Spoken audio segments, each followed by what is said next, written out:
Do it now. Hello, and welcome to Beast Fables, a role-playing live show following the stories of tiny beasts in a massive forest. I'm Brian, and today I'll be your narrator for today's fable.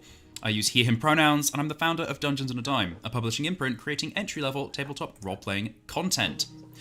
Today I've got a couple of fancy announcements before we get started. I'm going to go over to the screen where it shows it off. We've got a fancy map that you can go look around all of the Beast Fables in.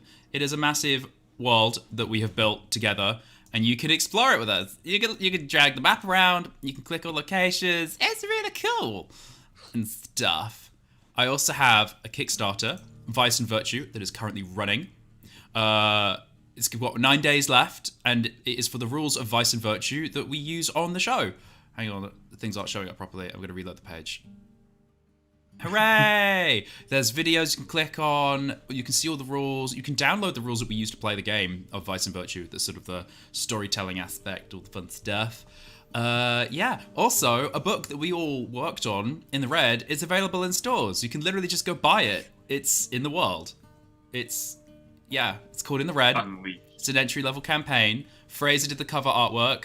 Ver and Atlanta did interior illustrations. You can get it for like £8 from Blackwell's right now. It's also available in all good bookstores around the world. And yeet. It's the best. Go buy it. It's very good. So, this is peer pressure. Do it. It is peer pressure. Just go buy the book. Or don't. Do whatever you want to do, but we're going to press you into doing it. Yes, we are.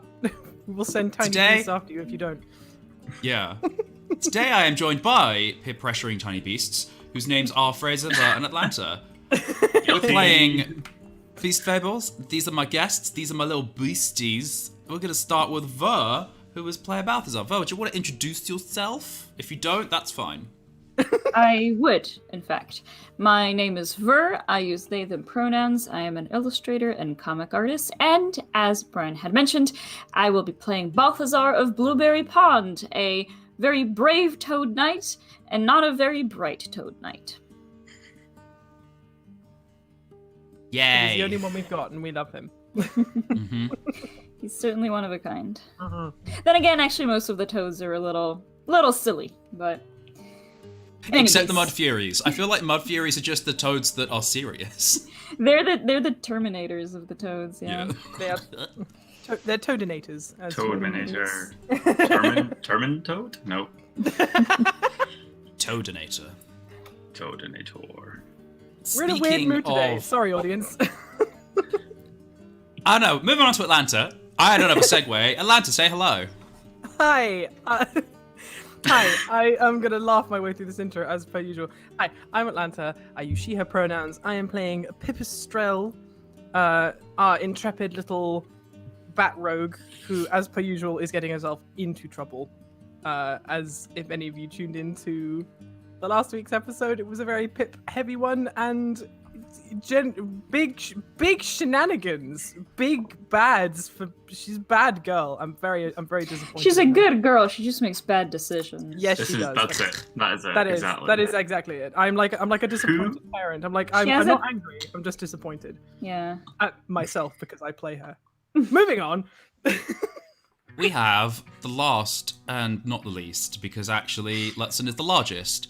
Last and largest, we have Fraser. Please say hello.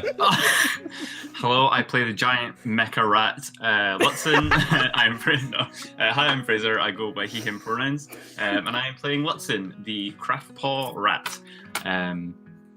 Yeah. That's it. I've got well. What else do they do? That's it. Yeah. Going back on script, we're playing on the virtual tabletop Roll20.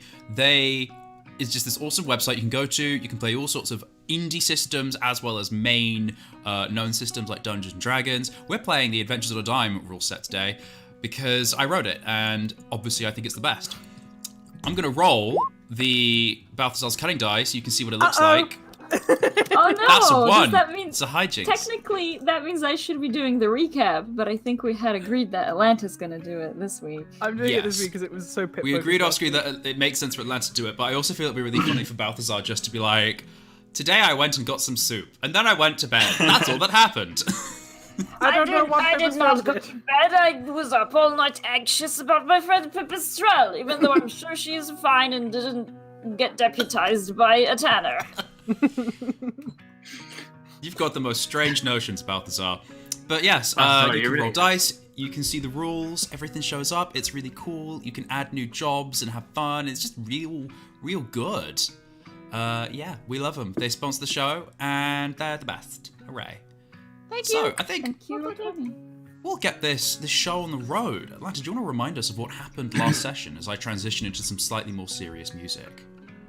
Absolutely. So we picked up last week after Pipistrelle, Ludson, and Balthazar coming to the sort of collective conclusion that the wolf that has been hanging out outside of the village that we are currently staying in, Aspen Grace, there we go, names escape me. The wolf that has been staying outside Aspen Grace, who we spoke to,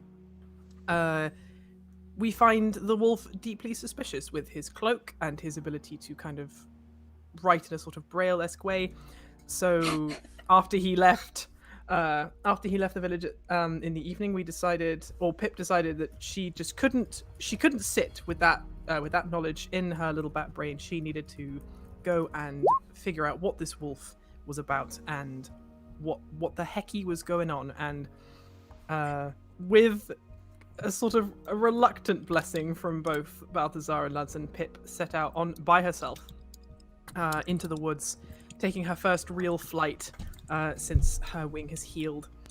Something which she was very excited for, but also very nervous for, and it was sort of a slightly shaky start. You know, she was definitely not graceful under that first flight on her own. But after some careful flying through the trees, avoiding owls, avoiding being spotted if she could, eventually she came to a clearing where the wolf had sort of set up a little ramshackle camp.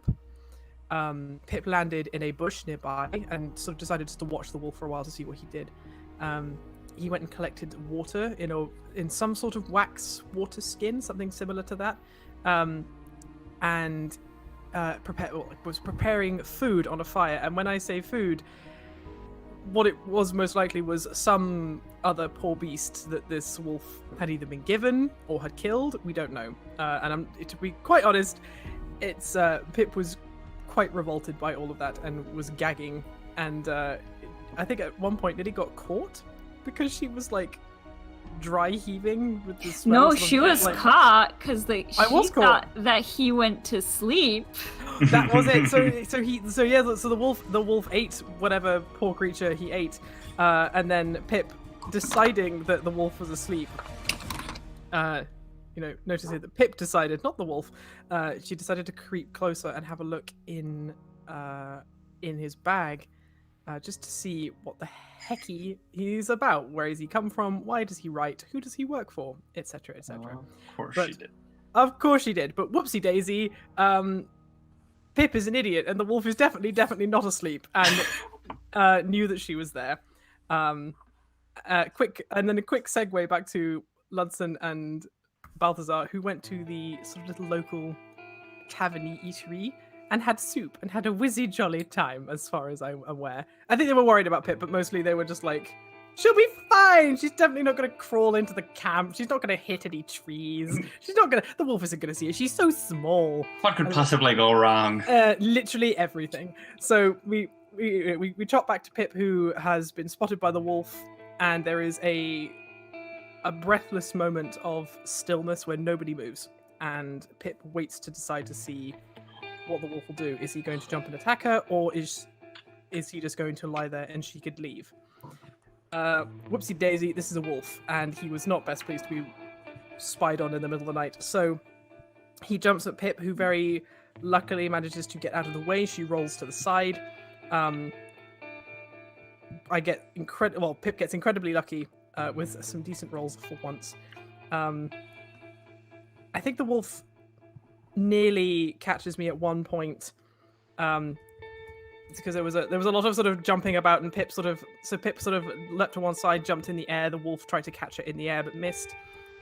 She swooped underneath him and he thankfully rolled a hijinks and like accidentally sort of crashed into his pots and pans nearby, and Pip was out of there, not staying around to figure out what happened. So she starts flying back towards Aspen Grace, very scared, really sort of chastising herself, like, why did I do that? That was such a bad idea. And she is within sight of Aspen Grace. She can see the lights of the little town nearby. And she gets caught in something in the air. Something is thrown at her. She is bound up in a rope and falls to the ground. And a large paw covers her mouth and tells her not to yell. And we find out just a little bit too late that she is now in the company, unbeknownst to her, of a tanner called Line-Finder Flynn, who is a wildcat. And after some very tense back and forthing, trying to figure out who is more suspect, after Pip sort of convinces the wildcat that she is not working for the wolf, and she is in fact just very curious as to why there is a wolf outside of Aspen Grace, the wildcat decides to deputize her as a tanner, which is just not at all what I expected, and that is where we left off last session. Now, I'd like to clarify, you're not deputized as a tanner, you're just deputized. Sorry, I am just deputized. Apologies. I've been You're not a deputized tanner by now. tanner. The cat's not going to be like, let's just go and skin some shit. Yeah, that's true. That would be kind of terrifying. She's a little bit small for that. Yeah. Well, it means you can get into the really fiddly bits and, That's deal with the true. gristle. Oh, yum. Oh no. Undo. So, Undo. coming straight back into that scene, having just been deputized by Flynn, the cat is still looming over you. Its long shadow keeping you entirely in darkness. The halo of gentle flickering candlelight from Aspen Grace just sort of prickling behind it. Scary. What do?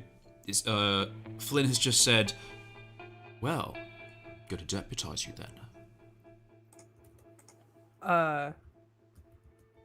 I think Pip sort of like, she would sort of close her eyes for half a second and sort of and would say, "Is like, what? Excuse me? Deputize me? Deputize me to what?" To kill this wolf. Oh, that's a bit scary.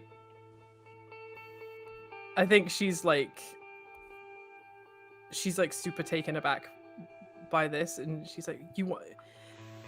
Because I should have mentioned in the intro, is like this tanner has been like sent to, or has he been contracted out to kill the wolf? He has permission to kill the wolf. He has the permission to kill the wolf. Thank you. I was And he's just kind of like investigating. That was the Yeah. impression I got, at least. yeah, like I think He said he wants to poison it, that he wants you, because you're his accomplice, he thinks you're its accomplice, or have its trust, he wanted you to poison it.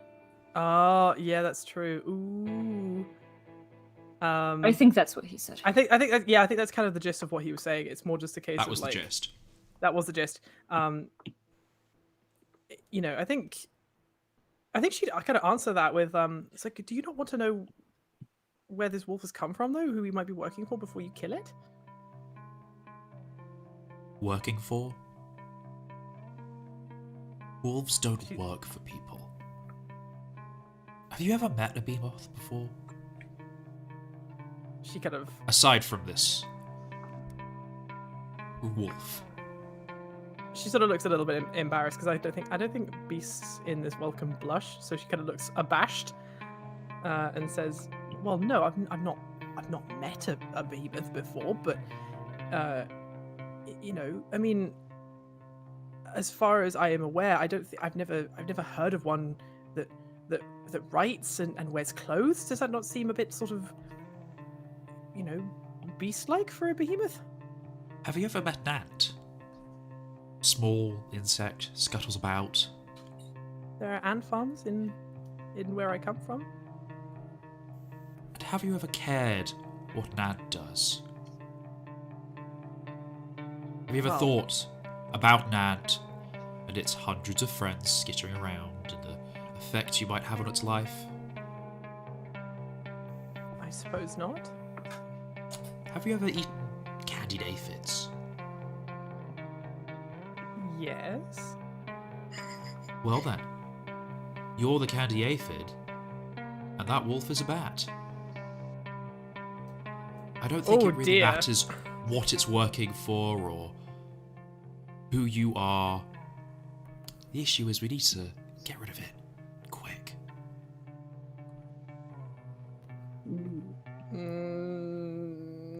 This is very intense for a little bat. I think she's kind of like pondering like what he said. And then I think she'd say like, can I at least go back to Aspen Grace and tell my friends that I'm okay first? There's no way that wolf is going to let me get near him tonight. Oh no, don't worry. You'll all be helping. Really? And the cat just sort of gets up on its haunches and starts to slowly... And you notice, you can hear the rustling of grass, but the actual footsteps, complete silence. Ooh, As it that's slowly cool. starts to stalk back towards Aspen Grace. Oh god, so like this. So this cat's just gonna walk with me into Aspen Grace. I think It's- it's more like you're going to walk with it. I'm gonna walk with it. Okay, Isn't okay. Pip still tied? Yeah, am I Oh, tied no. up right now? No, Oh, no, he it, untied- it untied you on Sorry. the assurance that if you tried to run away, it would kill you. Yeah, Or he that's- would kill that's- you. Yeah, that's fair. Sorry. I think, well, kind of fearing this cat's wrath. I think she'll just kind of follow quite meekly behind him and doesn't, you know, because like, you know, Pip is a long-eared brown bat. She's small. Wildcats are big. Like they're big cats in Mhm. comparison. So I think she's like, and she's still feeling really shaken about the wolf, and I think she's quite desperate to get back to Ludson and Balthazar and like be like, don't ever let me do this again. So what do you do? I think just I'll follow Flynn, sort of quietly and as unassumingly as possible back to Aspen Grace.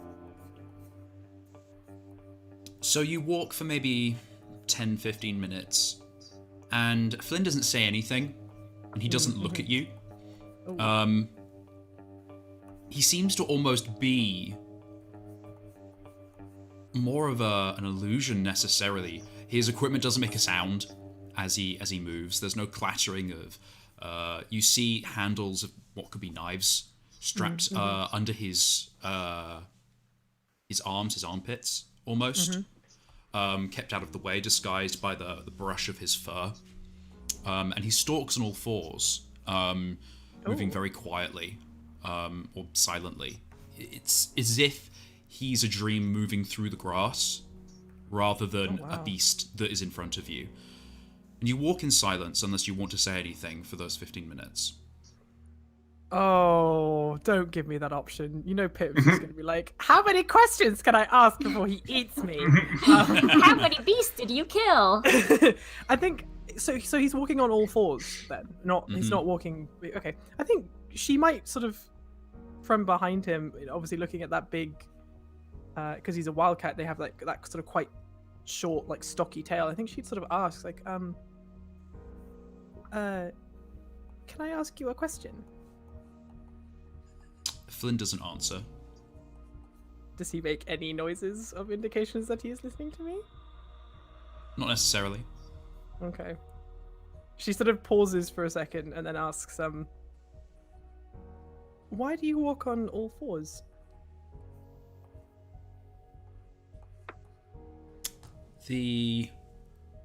There is a bit of a pause, and he continues walking. Mm-hmm. And then the dark mass of him shifts, and you see the glint of his eyes turn back towards you, and he says, Oh! so that I don't poke out above the grass.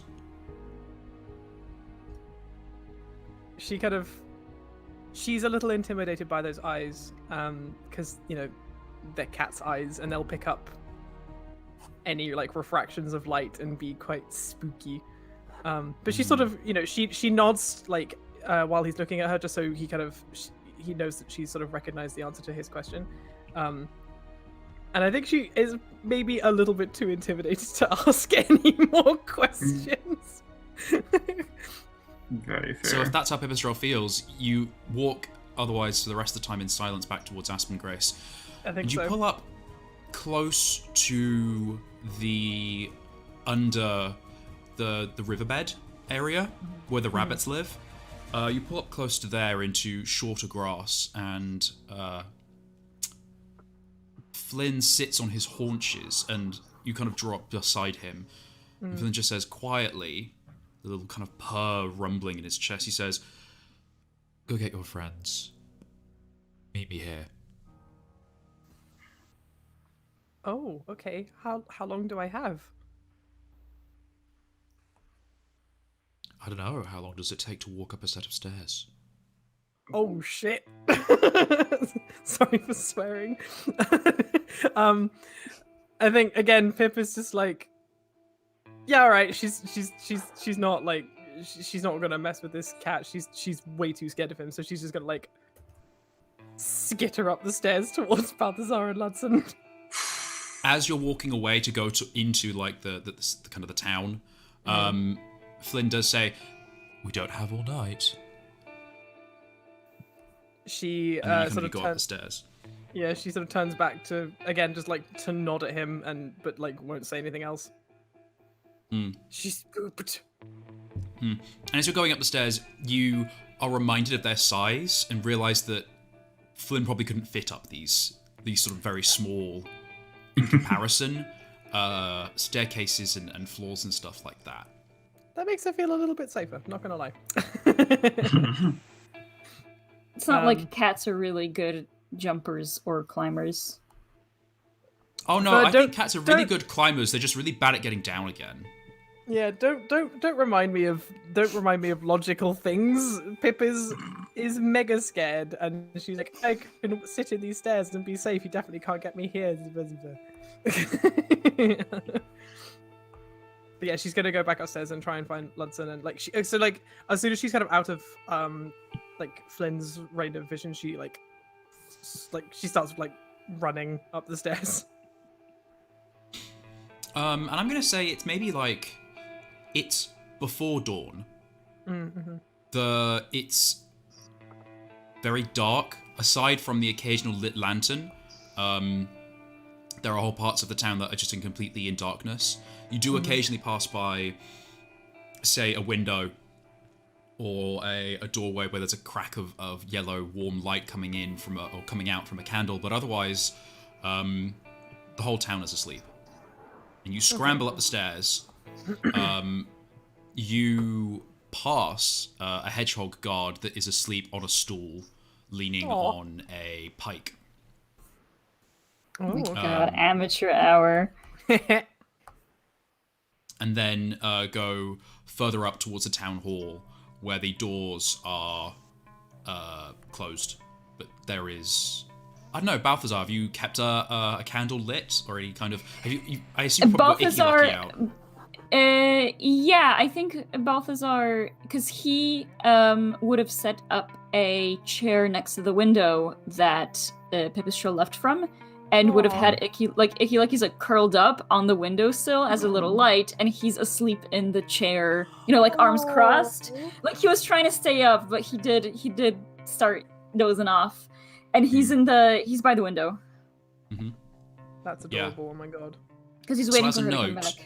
I don't know if you guys have received any damage or any stat lowering stuff, but Lutzen and Balthazar, you have had a long rest. You've rested somewhere safe, you've had food and water, so if you have any stats that are lower than they should be, raise them back up to their base. Nice, I think I'm good. Pipistrelle, however, is all sorts of...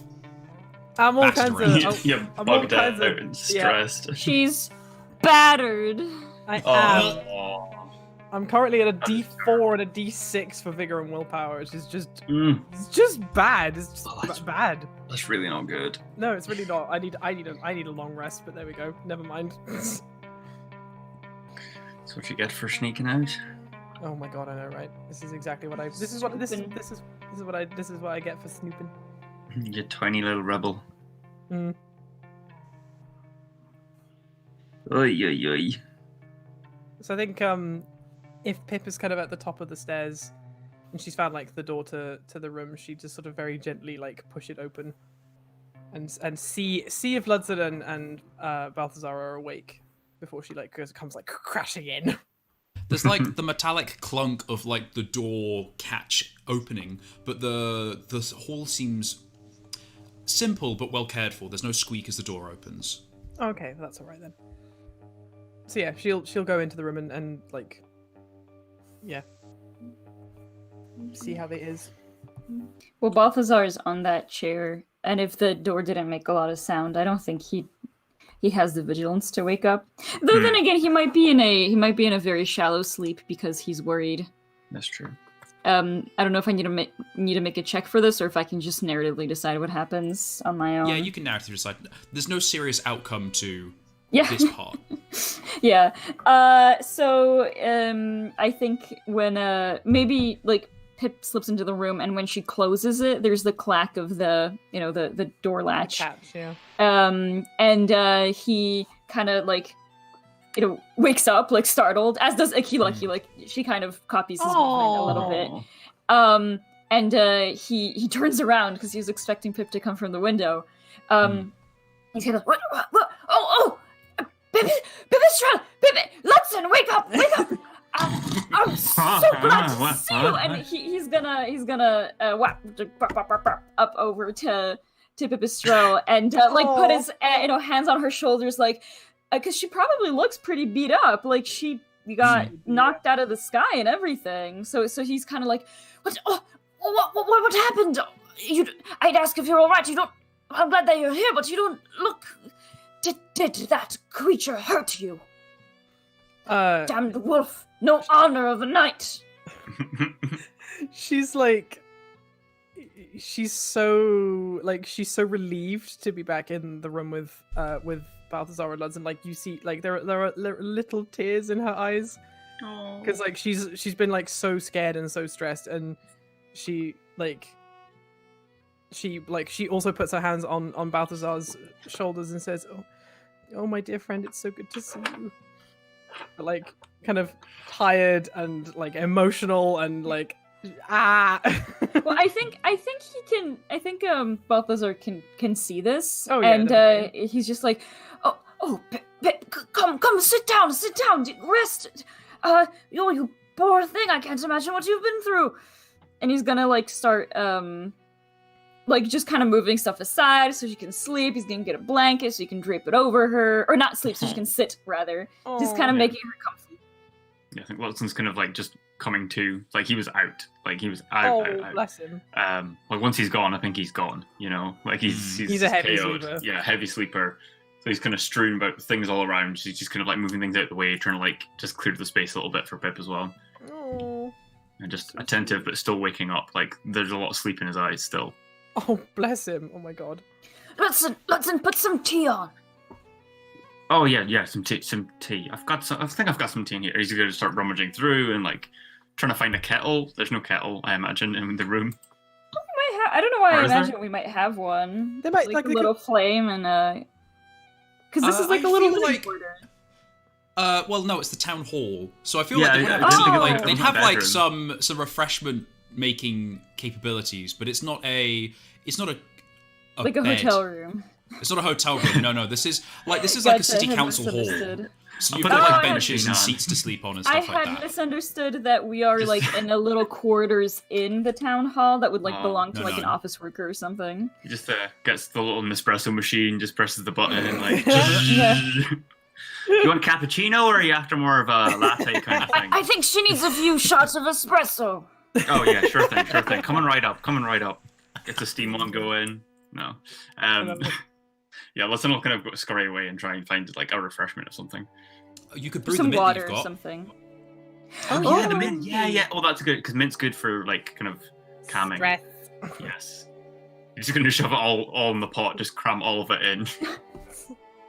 What what happened? What happened? We were so worried. We thought that you'd be away only for, an hour or two, and you were gone all night, and well, you don't look very good. Tell us everything. You are looking a bit frazzled. I think she'd sit down and sort of, you can kind of like the sort of, I think the kind of the general like terror of the night is kind of like sinking in now. She's tired, like droopy. You don't know when you get so tired that you just like start sort of like drooping a little bit. But she does her best to like stay awake. She kind of tells him everything that happened, like with like finding the wolf, him spotting her flying back, and then she sort of,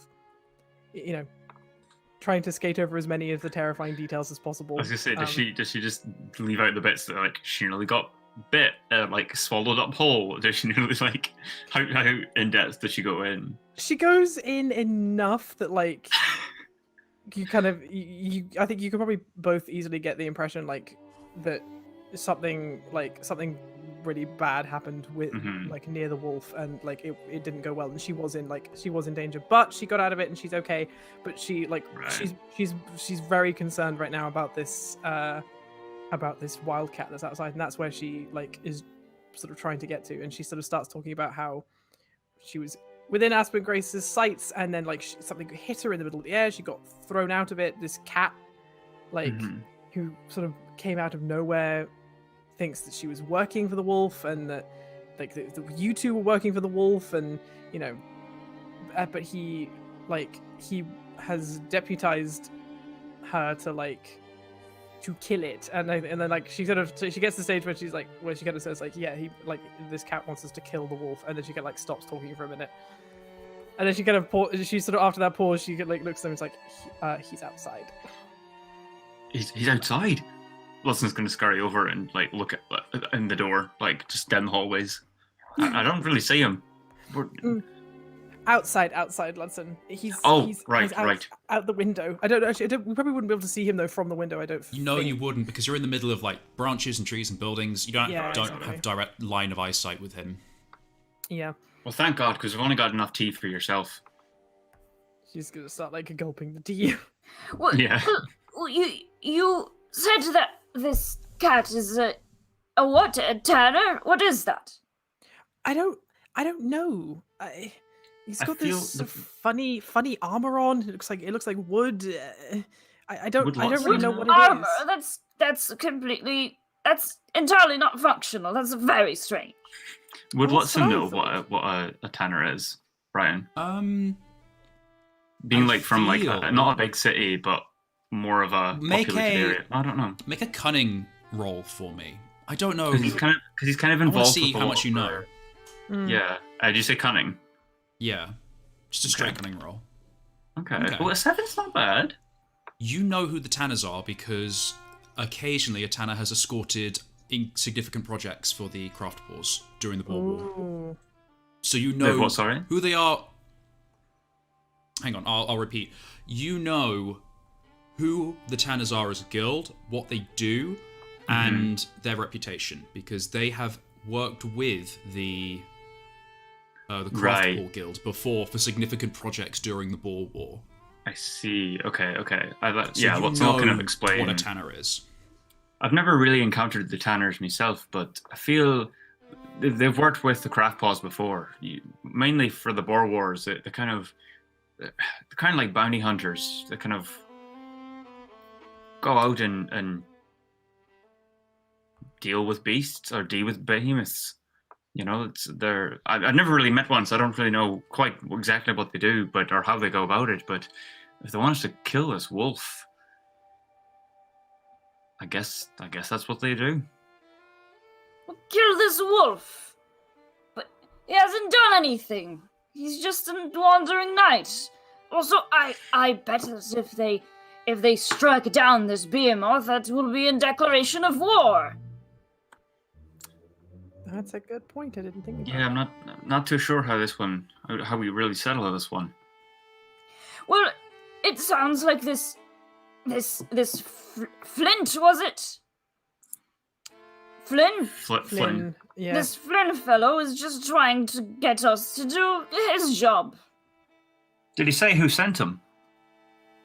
I don't think he did actually. No. You read a contract that had been issued to him Yeah. from Fangwatch.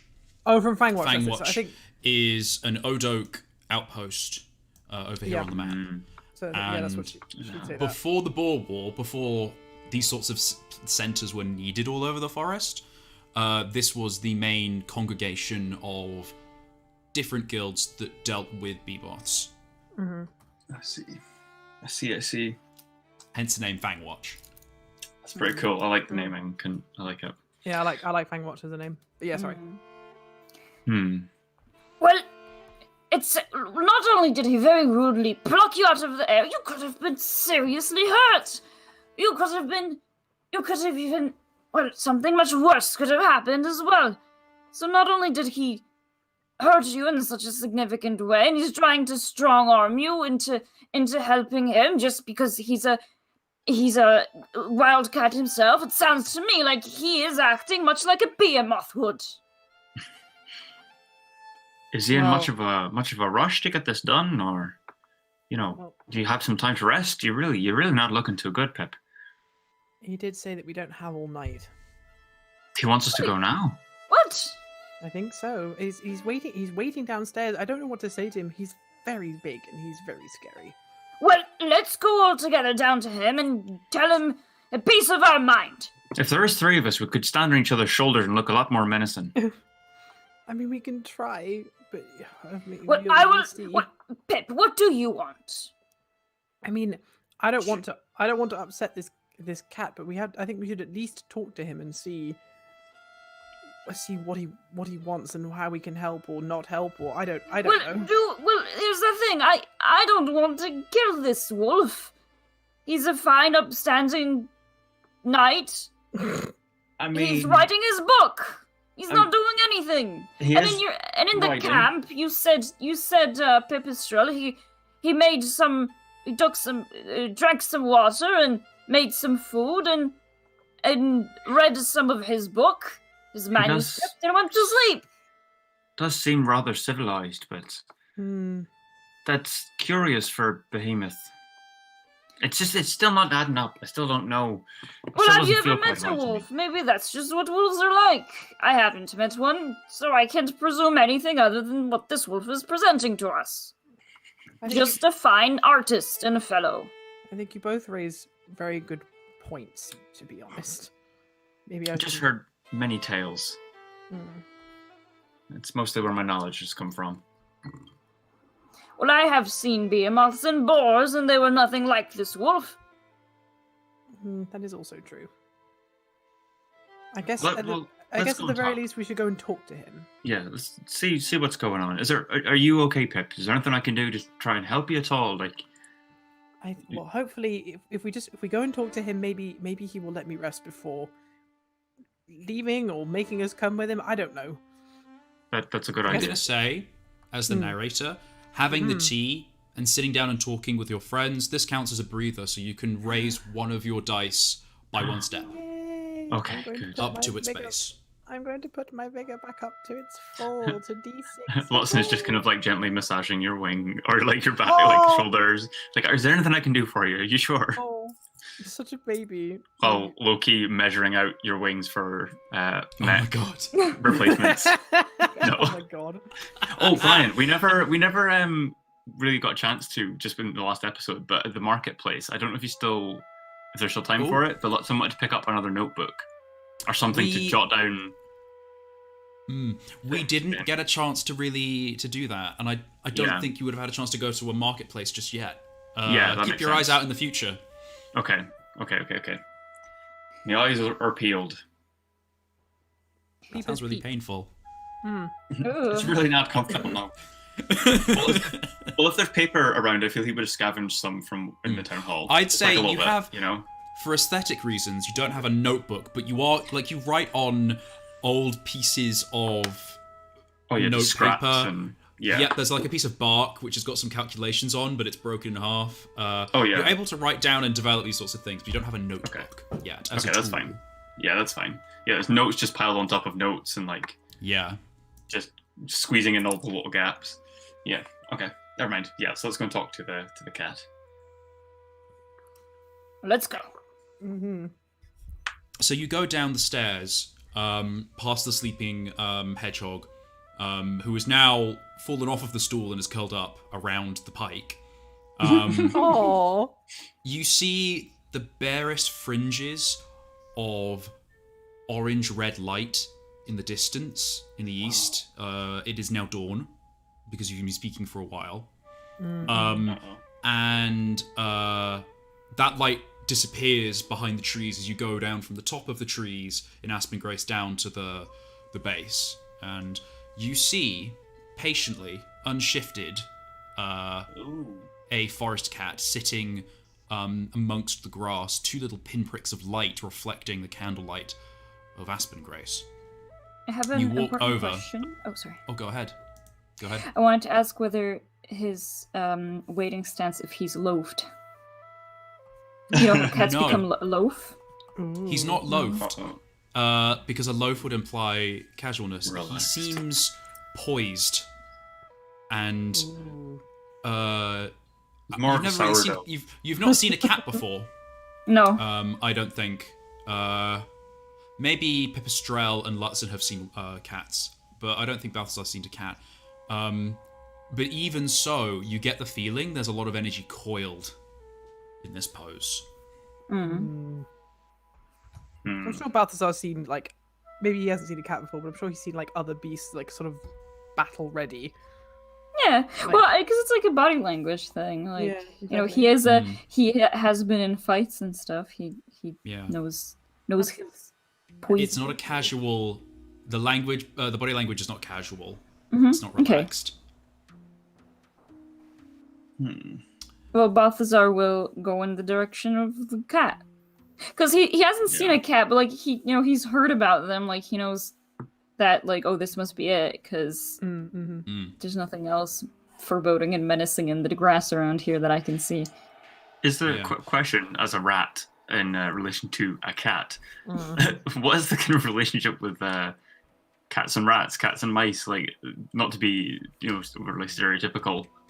So, beasts Would lots that of them be live fearful? in not necessarily. Okay. Beasts that live in civilized society eat fish. If they Okay. have to eat meat. Cool. So there is an assumption that if you see a beast with fangs, they eat fish. Like that's a common assumption that everyone would have. Okay. I would say to some degree even Balthazar. It's only the larger or more wild creatures that eat each other or like Right, prey okay. on you.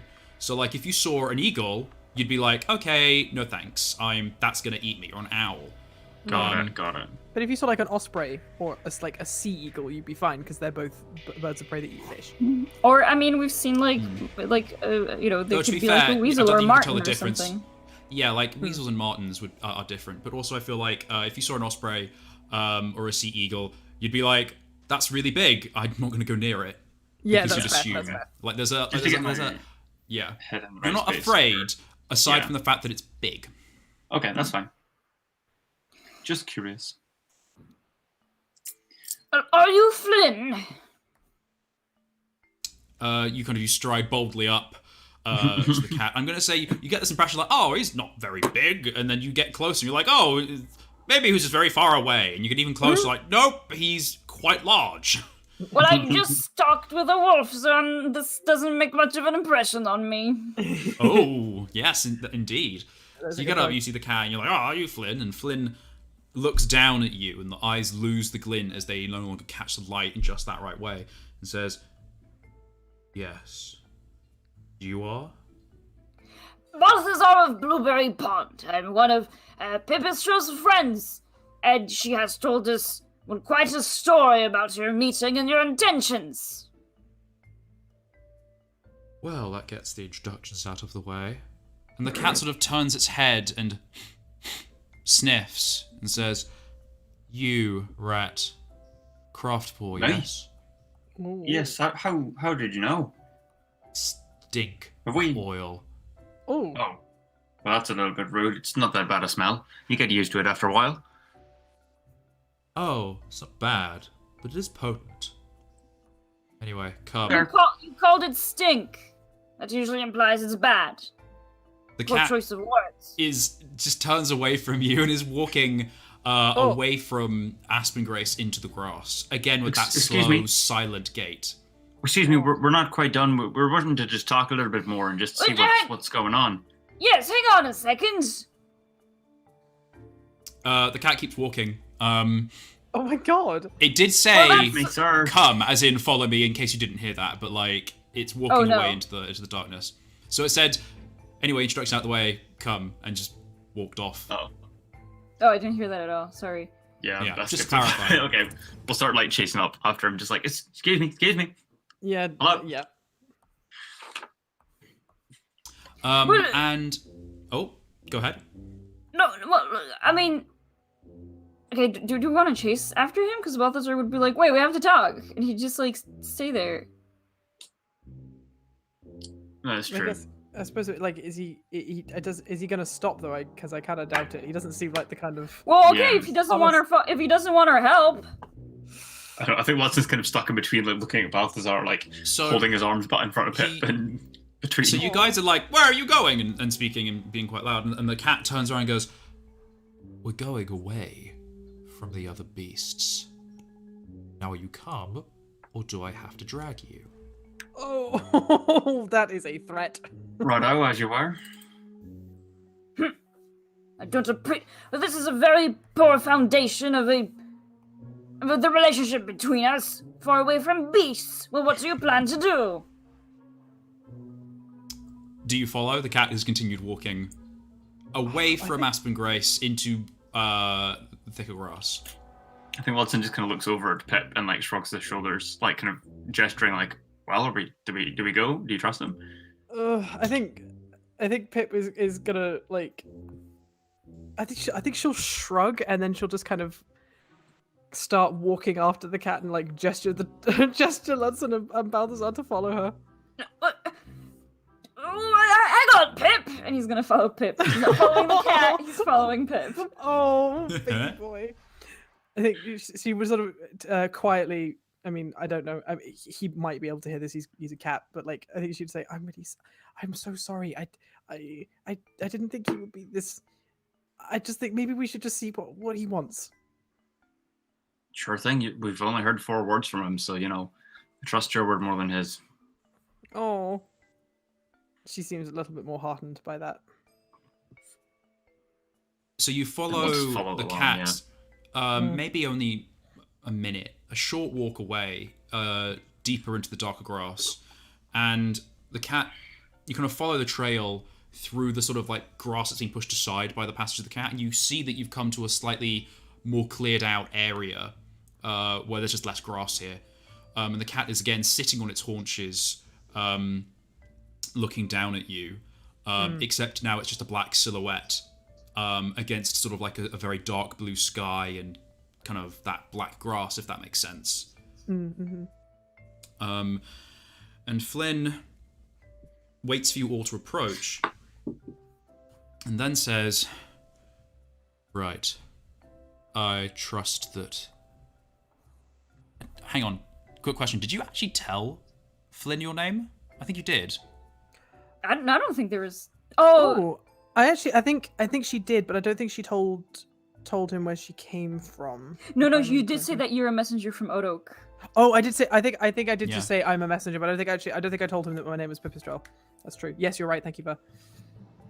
So you didn't tell him you were Pipistrelle, but you did tell him you're a messenger.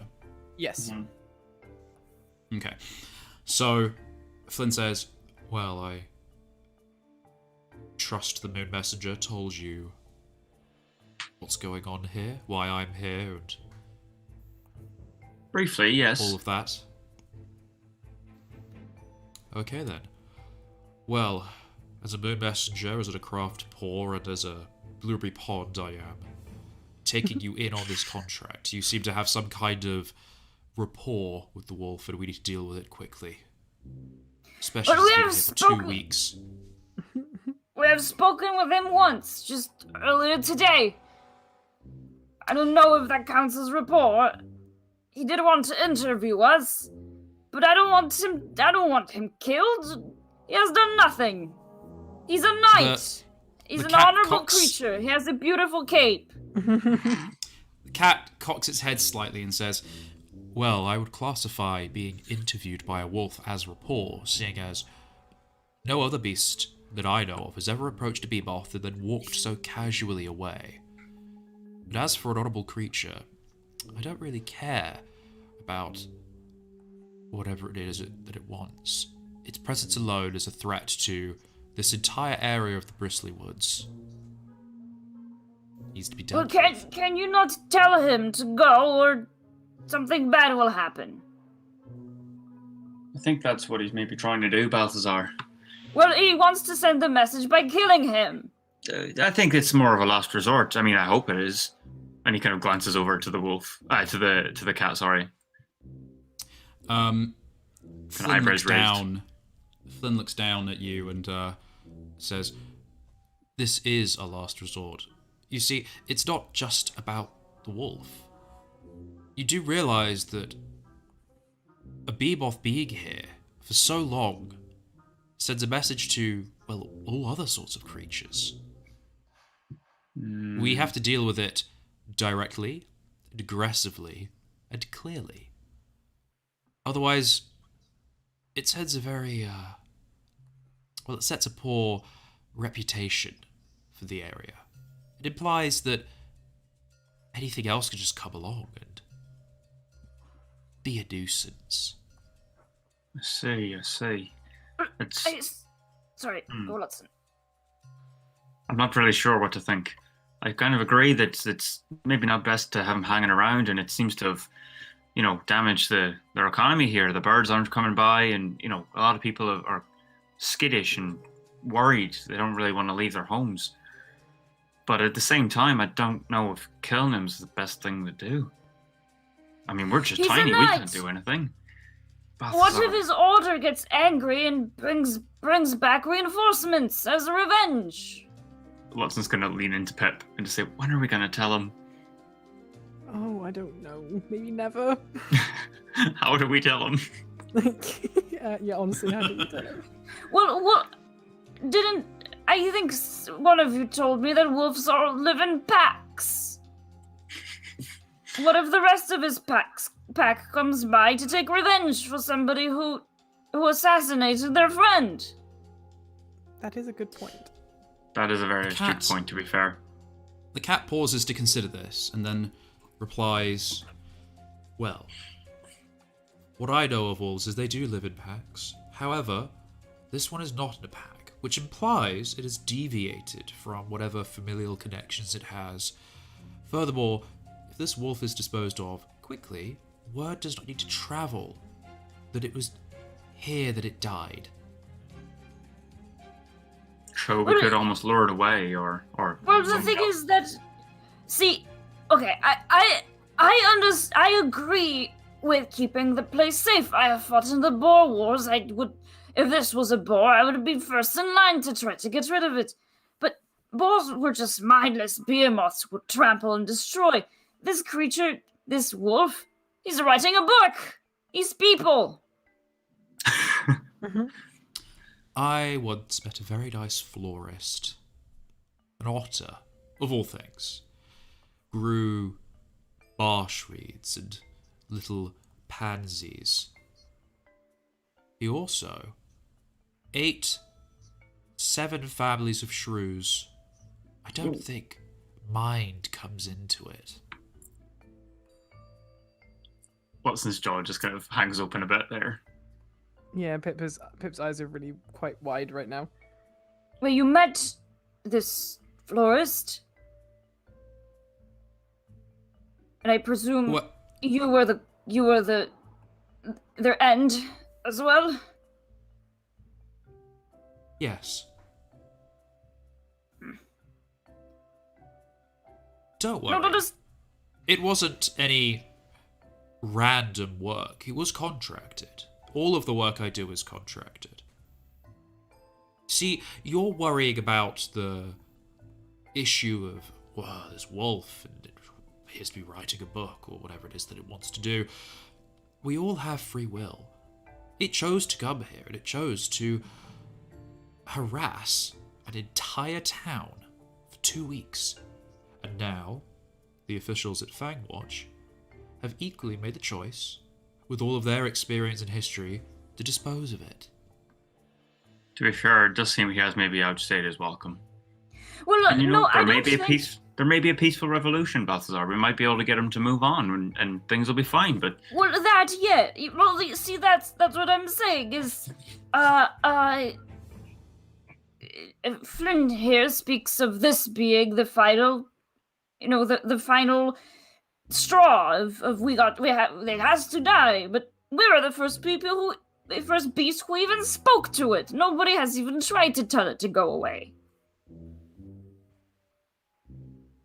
fair. Say, if you've known Master Flynn, if you have known about this creature being here for 2 weeks, why didn't you go ahead and tell it to leave? True, hasn't been any other attempts to contact the wolf. That's Tanner Flynn, not Master Flynn. And I only received this contact 2 days ago. Well, you had 2 whole days to go and tell him to leave. Well, I must have forgotten my wings at home. Fangwatch is a distance. Well, I don't have wings, and I spoke with it. Yeah. The cat lets out a purr of a chuckle. Ooh, yay, we got a laugh. And then says... Let's make a compromise of sorts. If we can go and see and try and humor the wolf, try and get it to leave in a natural or in a peaceful way, we will. And if not, then we can figure something else out. It's more akin to your set of skills. Well, okay, hang on. Tomorrow. Hang on. Narrator. Because you're the first one to really propose a thing. I would like you, Luxon, to make a willpower roll for me. You're trying to be diplomatic and to reach a middle ground. You're not intimidating the cat. You're not trying to manipulate it. I'd say make a willpower roll for me. Okay, Try and convince the cat. I'm seeing if there's anything I can tag. Probably not. Scatterbrained, no. Unfiltered personality, nope. Okay, I'll just roll. It's not looking too... that's fine. A 5, a success. You do as well as you can. The narrator describes how successful you are. The cat pauses and considers. Balthazar, you were going to say something. What were you going to say? Oh, I don't remember. Very Balthazar. No, he was going to say, after what Lutzen was saying, that, well, we do have an interview with him tomorrow. We could bring up the notion of him going away.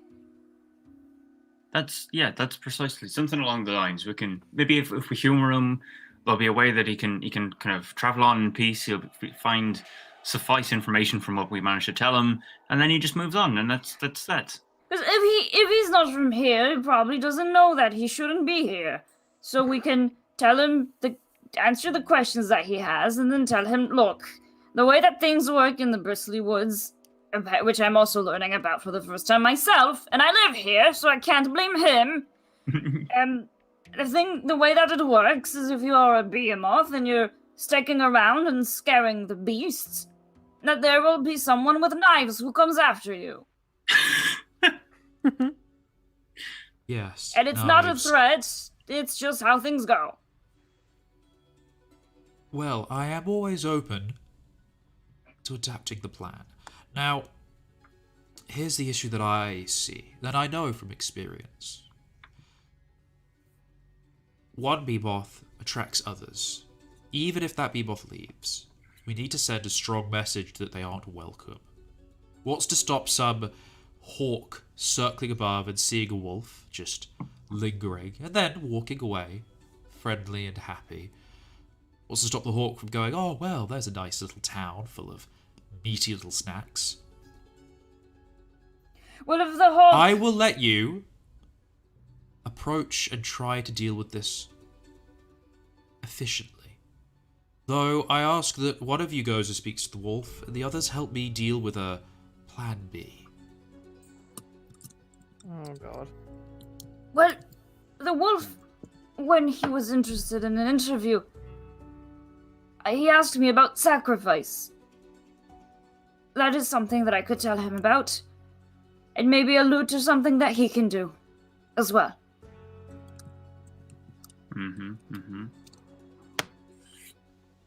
That's plausible. Though, He's an artist. He'll like it.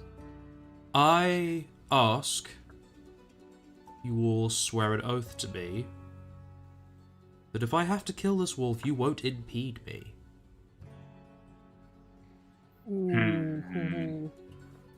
We all have work to do. We all have responsibilities. Dealing with this wolf is mine. I think that if we can try our best at making things happen peacefully, at that point, I think things might be out of our control. So, I'm willing to swear an oath. As long as you do indeed let us try to dissuade this creature our way, because if it doesn't work, then indeed he will be a danger. It's just at this moment we don't know that. He just lives in his own world. If he's willing to listen and to move, then I think he deserves that mercy. If he does not, well, he'll be no better than any of those boars that we fell. I completely agree. Yeah, I think Pip would also sort of say, he's not hurting anybody right now, and I'm sure we would like to give him the benefit of the doubt. But I suppose, and she'll look to Flynn. It's like we can never be sure with a behemoth. So yes, I also agree to your terms. Right. Well, with that out of the way, I think it's time to pick a fortune.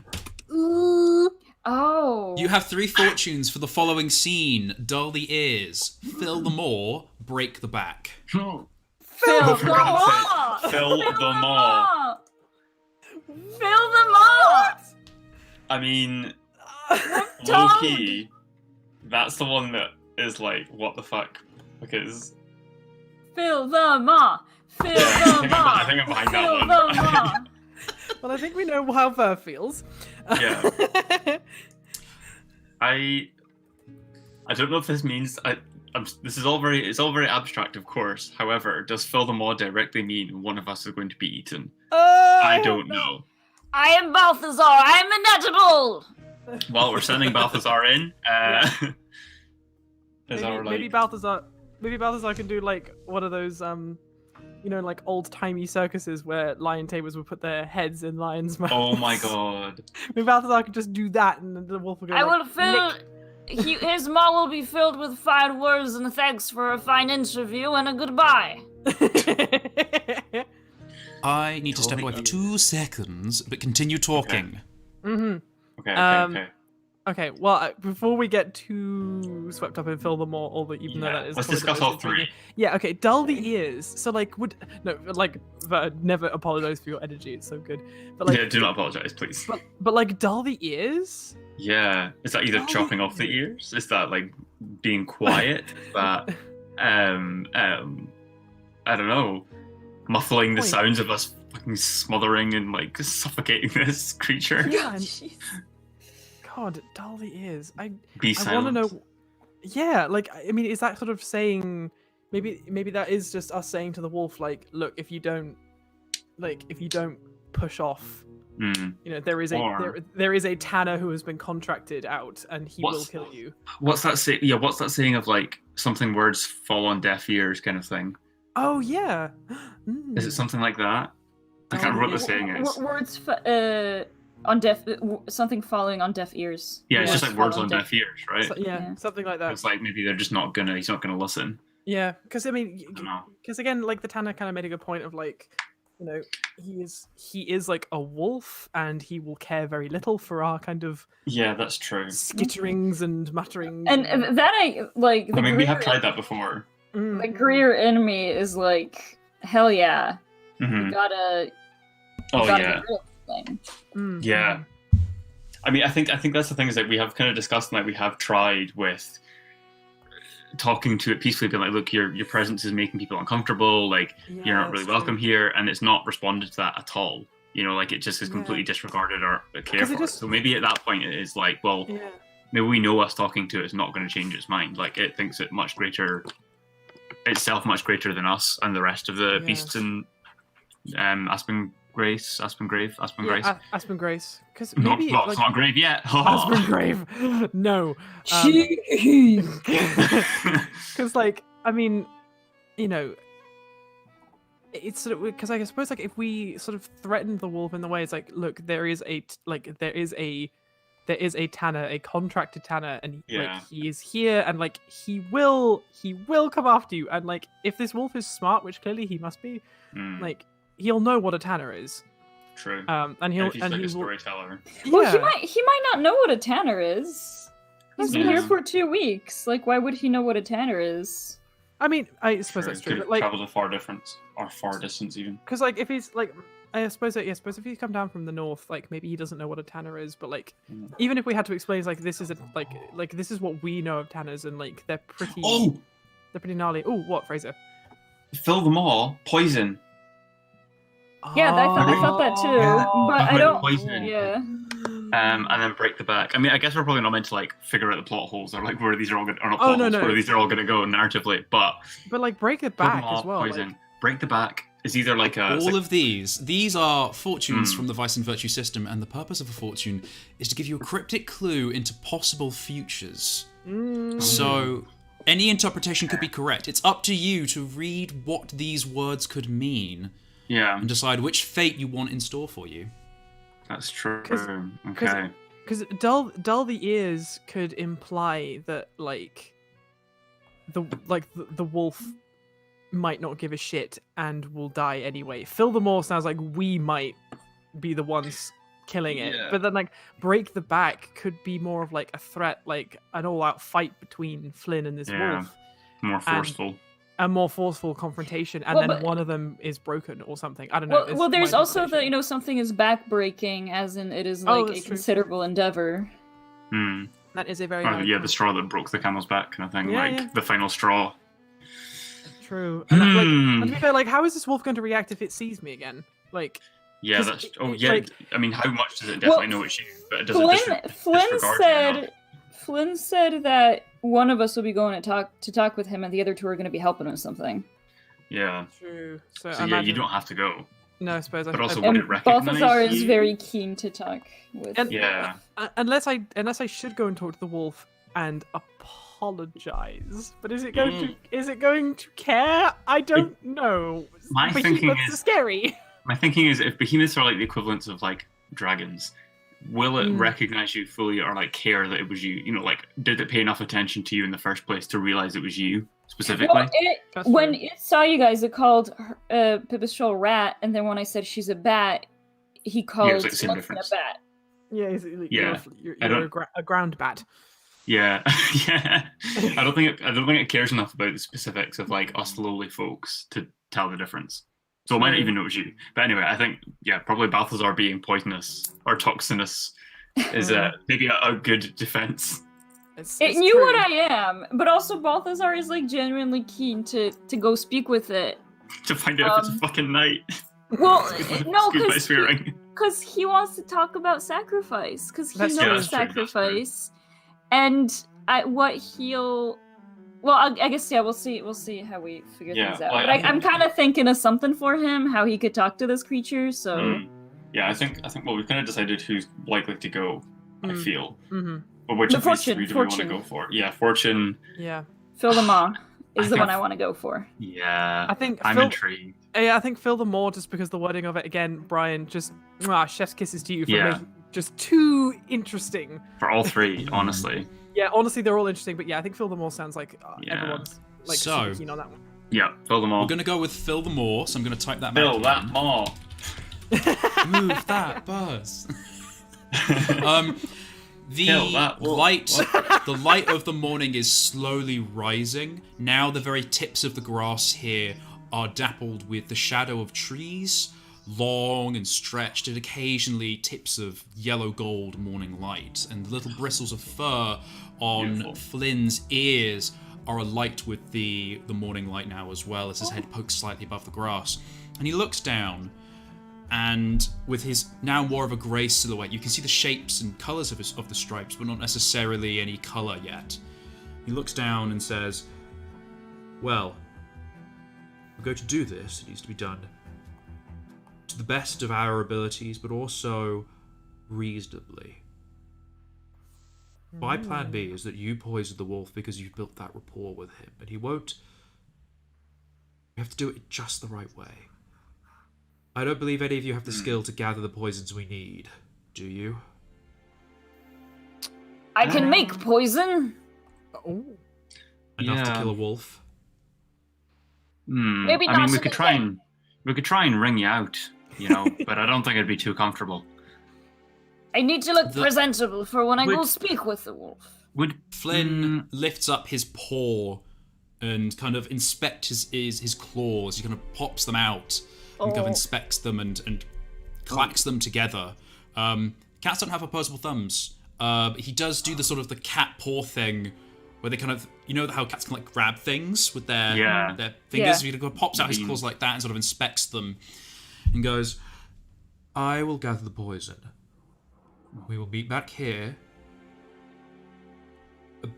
Balthazar, I presume. You Yes, will go and that's- speak with the That's wolf my name. and keep him entertained. If you could persuade him to leave looking sufficiently cowed and afraid, then we might not have to kill him. Though, Well, he wears a very handsome cape. I doubt that he will want to act cowed. well, that's what's your a cow? challenge then, isn't it? You would know what the word cowed means, but not necessarily what a okay. cow is. Sorry. Okay, yeah, I know the word now. I've never heard of that word. Tail between his legs, cowed.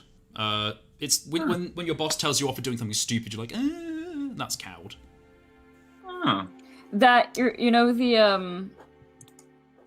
PBCBs. that the cat is cowed in that one. Oh, for God's sake. Okay.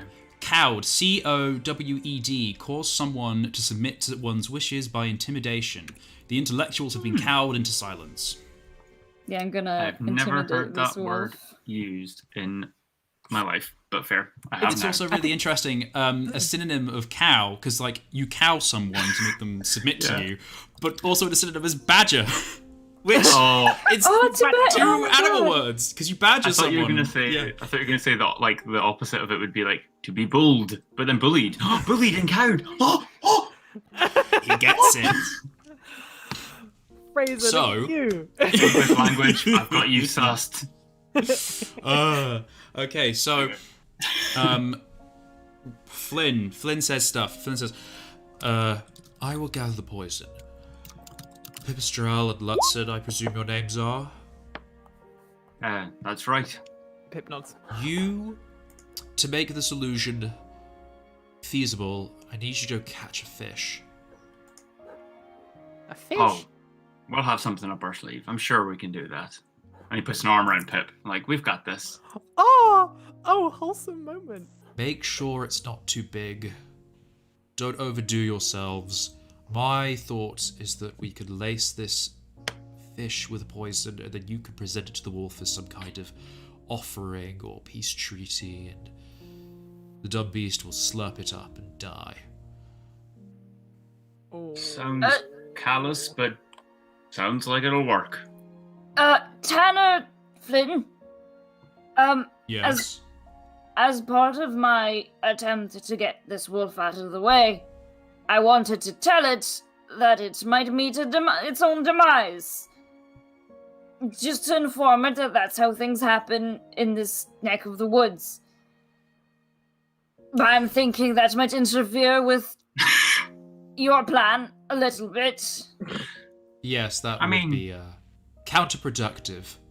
Well, see, because I don't know how a creature like that, what other suggestion it might respond to. It obviously does not feel threatened, or like it needs to watch out for itself, because it probably never met a Tanner. I haven't met a tanner until today either. Didn't know what you do, so I can't presume that the wolf does.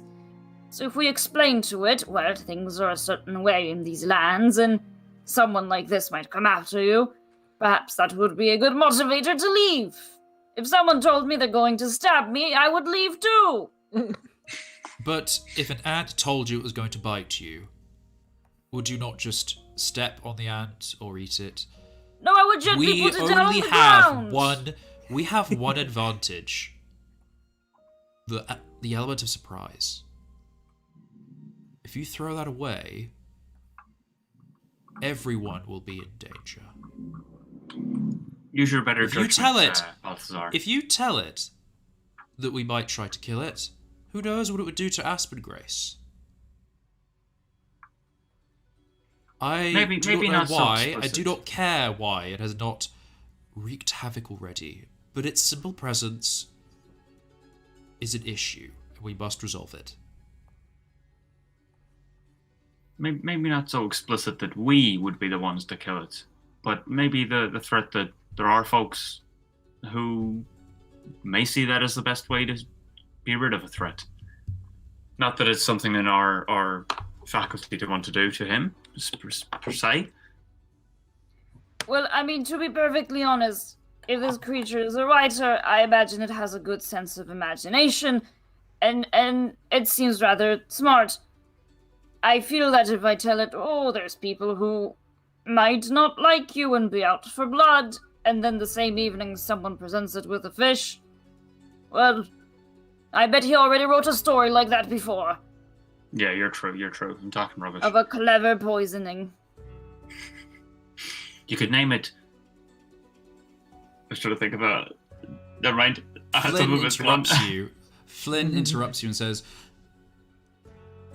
you could discuss how you want to do this, but mugwort is most potent in the morning. I will meet you back here at night. And he just turns and stalks away into the grass. I think Pip sort of once Flynn is out of earshot is gonna sort of turn to Balthazar and says, oh, what are you going to do? Well, I'm not sure, because my plan was just... Flynn just said it'll ruin his plan. Well, I want to still go and speak with the wolf about sacrifice. And I was going to... I was thinking of saying, well, as a artist, if... the fact that he might have to sacrifice much for this book. An ultimate sacrifice if he stays here, because there's danger. But I can't see that anymore, so I'm a little stumped. But I do probably have a few hours to think of something. I still think that's a fair assumption to make, that people aren't comfortable and they might get rowdy eventually. It's not something that we would maybe not encourage that we are going to be the ones doing it, but, you know, his presence is making people uncomfortable, and with that uncomfort, if you leave it for too long, it kind of gets, you know, it can spoil, it can rot, and it can devour, and, you know, people will get angry. And if it's not us, which definitely don't say that it's going to be us, it'll be someone else. Well, I still think it's a fair approach. I do too. Well, I'll think on it. I do understand where the tanner is coming from. I really do. If this was a boar, I said I would be the first to try to get rid of it. It's just, this creature's so different. And I think that's why I have so much hesitation there. It's just an artist. Artists have it difficult enough.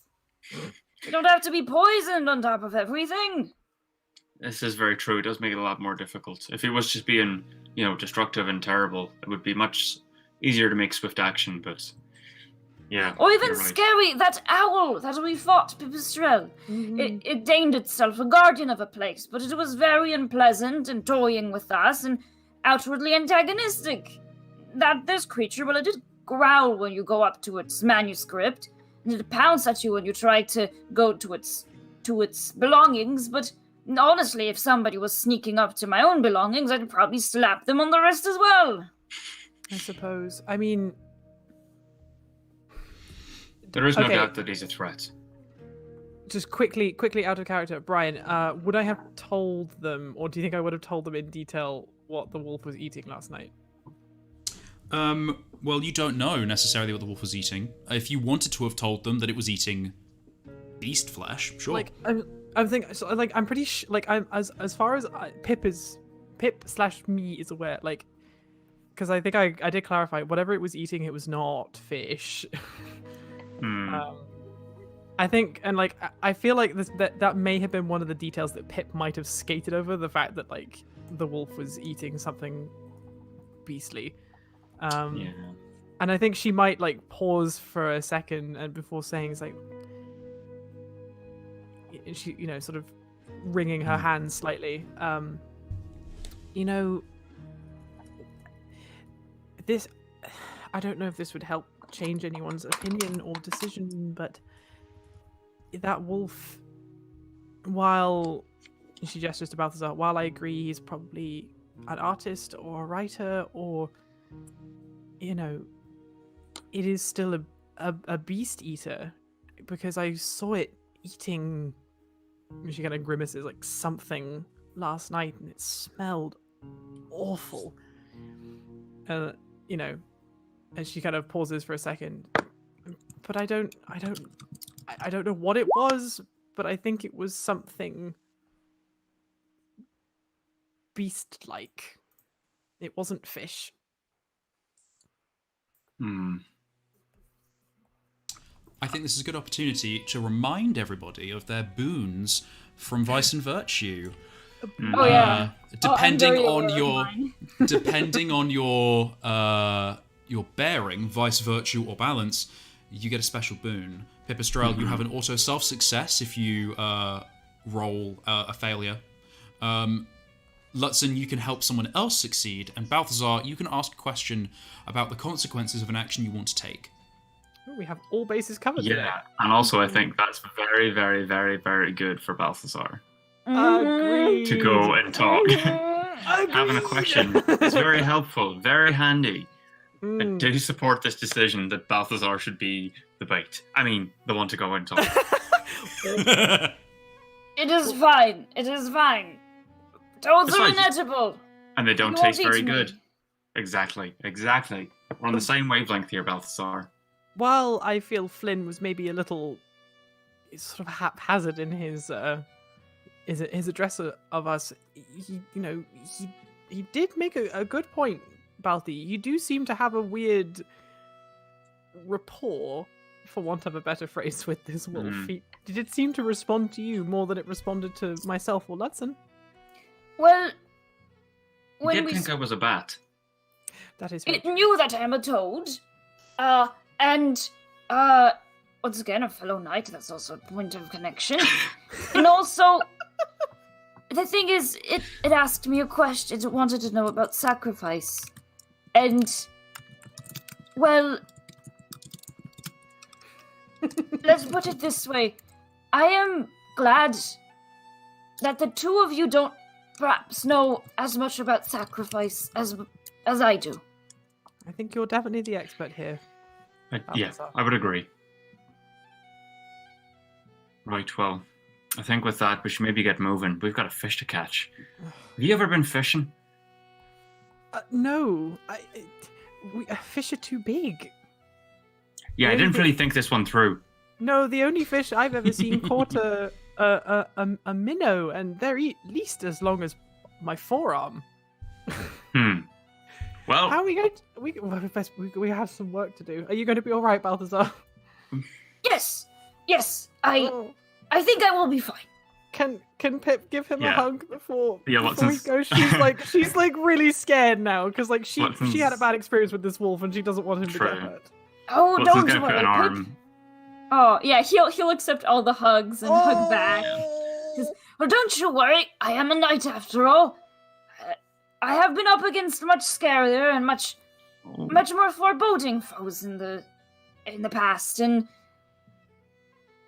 I just feel that if I can do something good here, I might as well. And in fact, in some way, I'm looking forward to it. No. Oh. Watson will put a paw on Balthazar's shoulder and we'll just say, now remember, You might be tough and hardy on the outside with that armor, but you are all soft and squishy on the inside. So please just watch yourself. And he'll give him a little hug. And, Oh. you know, best of luck, my friend. But listen, given the topics I'll be covering with this wolf and my experiences in the Boer War, I know these things far too well. Oh, Pip. I can Pip tell. Pip is gonna like, sort of as she will let go of Balthazar, she'll just say, "Just please be careful." And sort of as she's walking away with Ludson towards, I imagine towards the river to go and start fishing, she'll just say, "We love you. We just want you to be safe." I will. Don't worry. She'll sort Moon of, speed, my friend. oh, moon speed. Yeah, Pip would wave and then look at Ludson and kind of in like like with a very worried expression, and then sort of carry on down towards the river to catch this fish. He'll be fine. He'll be fine. He talks a lot, that one. He'll be absolutely fine. Okay, so who are we going to go with first? Oh, Who does Balthazar. the camera follow? Balthazar. Oh, okay. Sorry, Ver, if you want to. No, I think, yeah, and because then if there's gonna be any cliffhanger moment, like the wolf lunges at Balthazar, we can cut away to you guys. Yeah, can't wait to fishing. It's just the soup break all over again. Is that? Oh my god. Wait, I would love it if, like, relief. Is we have, Watson like, like just like the filler episode? In the fishing episode. It would be so good if we had like a whole episode of like stuff happening with all the other characters, and then back to like Ludson and Pipistrelle just sitting by a river waiting. And then waiting, Oh, and then waiting, God. and then waiting. At the very last second, there's a cliffhanger where a fish leaps out of the water and it's like a kipper and it just swallows you. Oh my Jesus. god. Oh, that's the maw that gets filled. Oh no. Don't. So, Balthazar, you start to walk up towards Aspen Grace, presumably to then go through it, across the large divide, and then over to the wolf. Is it back? You don't know. No, can I see? Oh, I Well, guess I'd have you to go walk up, through it. yeah. Yeah, I'll walk through it Yeah. to. So you go up, yeah. you go up through the town, and you see now that with morning, there are different kind of beasts starting to move around. You can smell something that you've only ever smelled before at Bramble Dam. Wait, no, you wouldn't have smelled it at Bramble Dam. You smell something warm and spicy, crisp on the air. Something you've never smelled before, along with the smell of wood smoke. As you're moving through the town. And it makes your stomach rumble a little bit as you realize you've had, like travel rations for a bit, but you haven't really had like a home-cooked meal since you were back in Willowmood a few days ago. Well, I can take this little detour before I speak. Speaking on an empty stomach is never fun. You start to move through Aspen Grace, and you follow the smell, and there are points where the smell is all around you, and then points where the smell seems to be coming from below. Sometimes the smell is slightly different, stronger or weaker, and you cross by a window that's open, and you notice inside this particular little home in the kind of the treetops of Aspen Grace as you're moving through it, there are some hedgehogs in aprons, and they seem to be baking some kind of, not that you know what baking is, some kind of round brown thing. And they put light round brown things in a hot oven, and they take them out and they're bigger. Bread. I mean, he wouldn't know. I wouldn't know. No, he wouldn't know. It's my favorite thing. The day Balthazar discovers bread. Yeah. Well, he's gonna. Would he just yell through an open window? Yeah, he would. But Yeah. excuse me. Good top of the morning to you. What is that? I've never smelled anything like it. The hedgehog, one of the hedgehogs turns around. There's maybe 3 or 4 in this sort of kitchen. One turns around and says, "Oh, sorry, we won't be open till sun's over the trees over here. Give us maybe an hour or more." Oh, that's a shame. I don't have an hour. I'm supposed to go speak with that wolf outside of town. I suppose I was hoping to eat something before I do. And you are at the window, and the hedgehog, who wasn't really paying you much mind, he kind of turns around and you say wolf, and he goes, oh, arr. He kind of walks over and looks at you through the window and goes, you're very shiny. I am, thank you. You're very spiky. Well, I am. I like your apron. He kind of combs his bristles a little bit with one of his paws and goes, you're speaking to that wolf, are you? Yes, as a knight. The wolf, well, I have to tell the wolf something about sacrifice, and I should like to tell it to leave. It's been here too long. Make a willpower roll for me. You're kind of exuding confidence and charm. Can I tag my chivalrous etiquette because I'm shiny? Yes. Or no, am I Yes. taking care of equipment because I'm shiny? You're very shiny. Critical success, baby. So you rolled a critical success, a 12 on a d12, which is the highest you can get ever. And the hedgehog goes, well, good right, someone needs to tell that wolf off sometime, and I think he'll listen to you because you look real polished in that metal armor. And he kind of reaches behind onto the counter and he gives you a round loaf of this crusty, crunchy stuff, and he says, you have this. Don't tell the boss, he keeps count, but I think you should have it. Why, thank you. Oh, what is it? And he kind of, he's looking very proud, like, oh, I've given someone some food. And he kind of goes, what do you mean? It's bread. I've never bread? I haven't seen anything like that. We don't really bake much in the toad logs. They're rather humid most of the time. Oh, well, that's not good for proofing. You need somewhere nice and warm. He kind of gives you some dough. He kind of reaches behind and grabs like some dough out of a bowl, and he kind of goes, give Eris a sniff. And it's sour and bubbly and gooey, and sticky. Kind of. Oh, very strange. Is this another type of bread? It's much stickier than this one. This one's nice and crusty. That one's runny. Dough. You have to put it in the oven to bake it, and then it turns into this.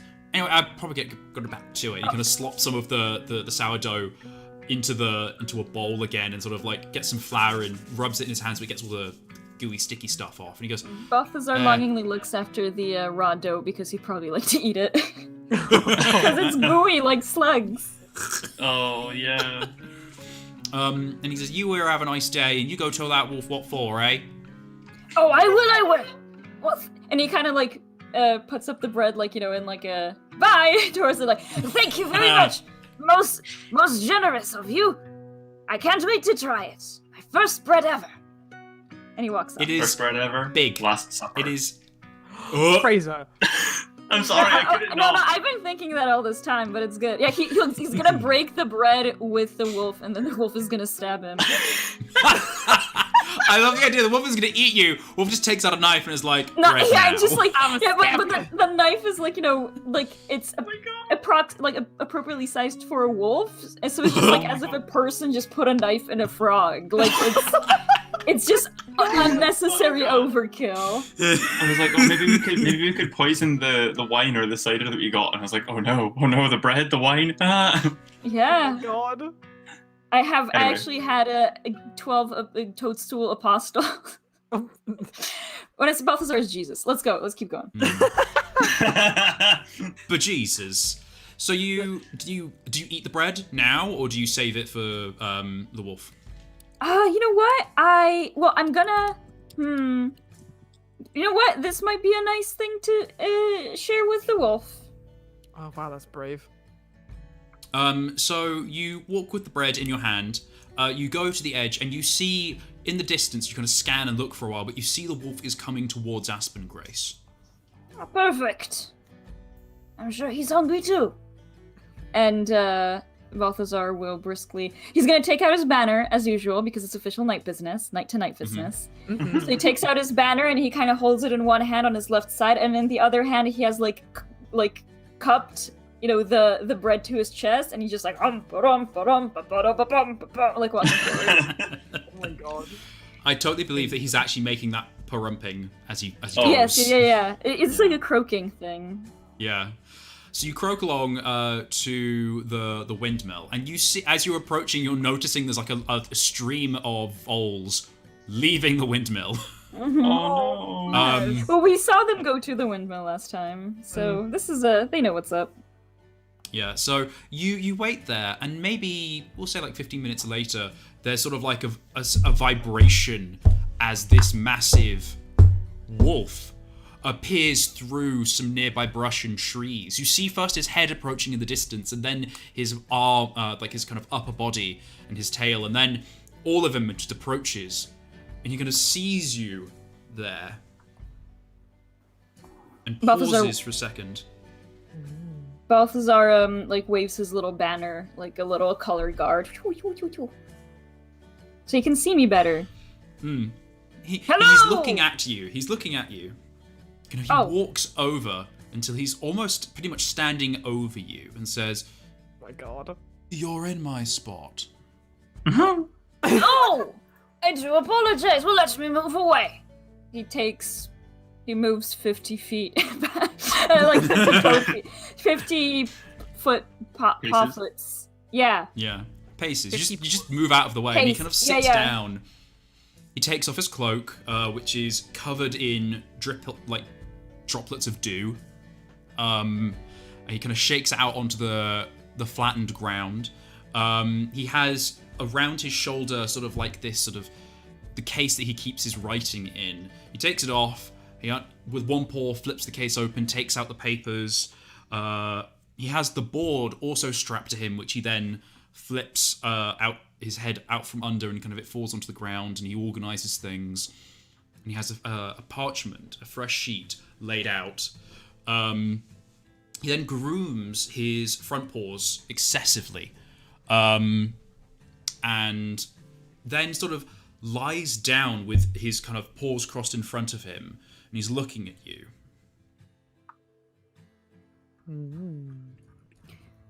Well, Balthazar will say, good morning, Master Wolf. You had requested that perhaps I come and speak with you, and so I have. And look, I got this on the way. It's bread. I've never had this. Have you had bread? And the kind of the wolf, his head now much closer to you now that he's lying down, kind of says, "No, I don't believe I have had bread. How is it spelled?" Bread. Does Balthazar know how to read and write? I don't know. Well, as a knight, probably. Actually, yeah. Yeah. Yeah, But he is knows good how at to reading like. and writing? He knows how to. Well, yeah, he's educated. He has That's fair, fine that's fair. upbringing. All toads are educated, but he like writes his name like very lavishly. It's like ridiculous. He will say BREAD. Actually, wait, I don't know how to spell bread. BRED. Bread. Bread. Bread. And you see the wolf lean over with a claw onto the paper and start to like puncture into the sheath. He says, "How is it made, and what is it made of, and where did you get it?" Well, I got it from a window, but it was given to me by the hedgehog who made it. He showed me, so he made dough first. It smelt more sour. It was lumpy. And then he would put it in an oven, and it would grow and be warmed and become this. It's all crusty. It's very different. But I only spoke with the hedgehog for about 2 minutes, so didn't quite get most of the process. But it smells very nice. You hear the wolf kind of muttering as he's puncturing the paper with a very sharp, fine claw. He says, "Oh, yes, distilled, essence of sour, transformed, hedgehog's windows. Yes, curious. Well, shall Very we... much so. I don't know what this term is. Shall we carve this bread?" Well, I think I could just break it in. Well, I wanted to say in half, but you're very big, so I will take 1/4, and you can take 3. Oh. And he's gonna, because he doesn't have like a knife, but it's a loaf of bread. He can just squeeze it and just kind of Rip it in rip half. it apart. I like the idea of like, I'm gonna break it, and you kind of try to snap it over your knee, and it just goes. Pugh. He's gonna like pull it apart into like a roughly 1 1/4 and 3/4 for the wolf, and he says, So you pull it out, and it's so curious because it's full of holes on the inside, and you have no idea how the many holes holes? got there. Oh my Did the god. hedgehog put each hole individually? My goodness! What dedication! He sniffs it. But then he's going to look up at the wolf and say, I'm not sure how wolves eat. Should I put this on I don't have a plate, but I can put it on a napkin for you. This morsel seems quite small. Why don't you just place it on my tongue? And he kind of lolls this massive pink tongue out. Oh my god. All right. I suppose I will fill them all. I was gonna say, fill that ball. No. He's going to say, all right then, careful now. And he is going to walk up and bloop, and then kind of like take 2 steps back. Oh. There is a crunch as he chomps down on the bread. And Balthazar will eat his piece, or just kind of chew on it. You sort of you pop He it in doesn't your have mouth, teeth. and you don't have teeth. So you kind of gum it, but you notice that as the longer it's in the mouth, the softer More it gets and sour. the sweeter it gets. Mm. Oh, sweeter. Oh, that's Yeah. nice. Mhm. This is some kind of sweet bread. Okay. No, I don't actually know It's if your saliva. Oh no, the longer you Yeah. have bread in your mouth, the more nasty it becomes. It's like it becomes more and more sour. It's like you want to hurl. Oh. what? No, wait, what? No, it gets What sweeter. bread are It's you like this- eating? What kind of bread are you guys eating? If you eat bread, if you keep it in your mouth, the saliva in your mouth breaks down the starch into sugars, so it gets sweet. Well, that's not my biology. experience. Maybe it's because my anosmia or something. Dude, I don't know. I've always had a bad experience with like keeping bread in your mouth too long. I mean, you're meant to chew No, it. you're eating cursed bread. You're meant to keep chewing it. You're not meant to like just. I mean, sip yeah, on it. but sometimes as a kid, I would just try to see what happens because it was so grotesque and horrible. Oh. That's the best. That's the best thing you've ever said. Have you like I don't unlocked some know, sort of why- like bread trauma with I guess I have. Well, I feel it's like that. This is super tangential, but there's that story of someone being like, "Oh, it's so funny when I eat bananas. Like, I kind of keep them in my mouth so they make my tongue are tingly and like Ooh. it makes like it's like spicy." And then someone's like, "No, that's not what bananas do." And the person was allergic to bananas apparently.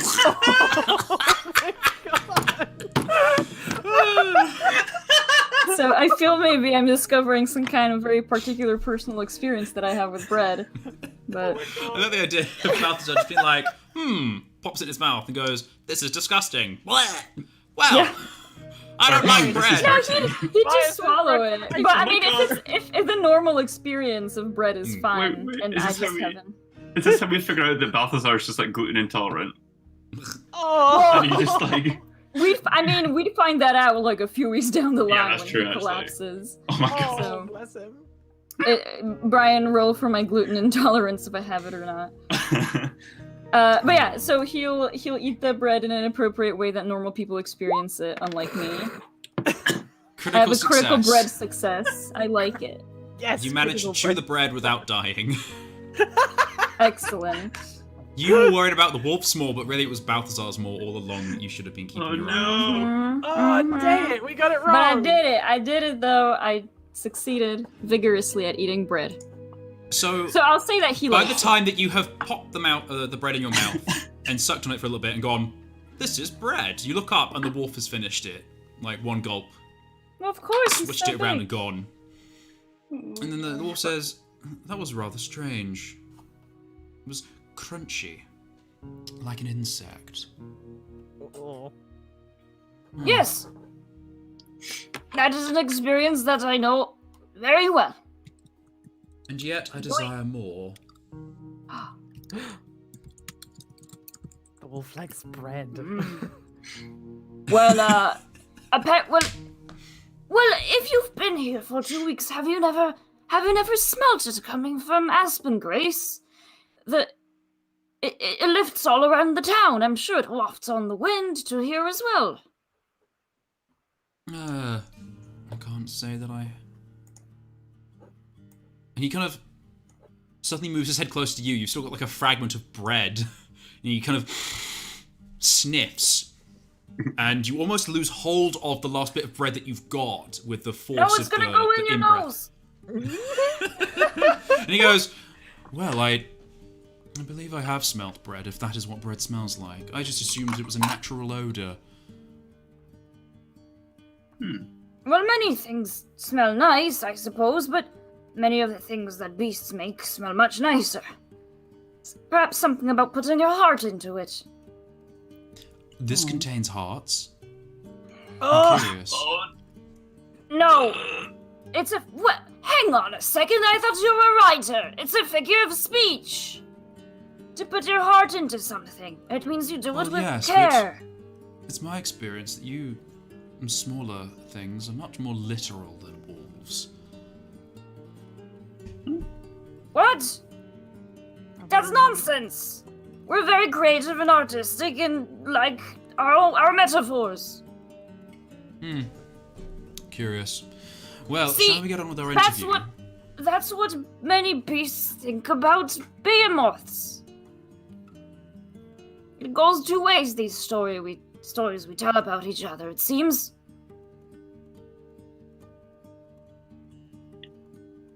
He doesn't really say anything to that.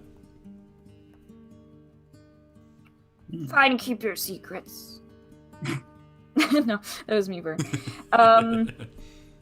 Sorry, so he does he just kind of straighten up, or is he looking at me expectantly to start talking? He's sort of looking at you expectantly to start the interview. Okay. Oh, I should start the I thought interviews worked the other way around. What? Yesterday you asked me about my experience with sacrifice. And, well, I have some experiences with it. Is your book about sacrifice what you are writing? Or your saga?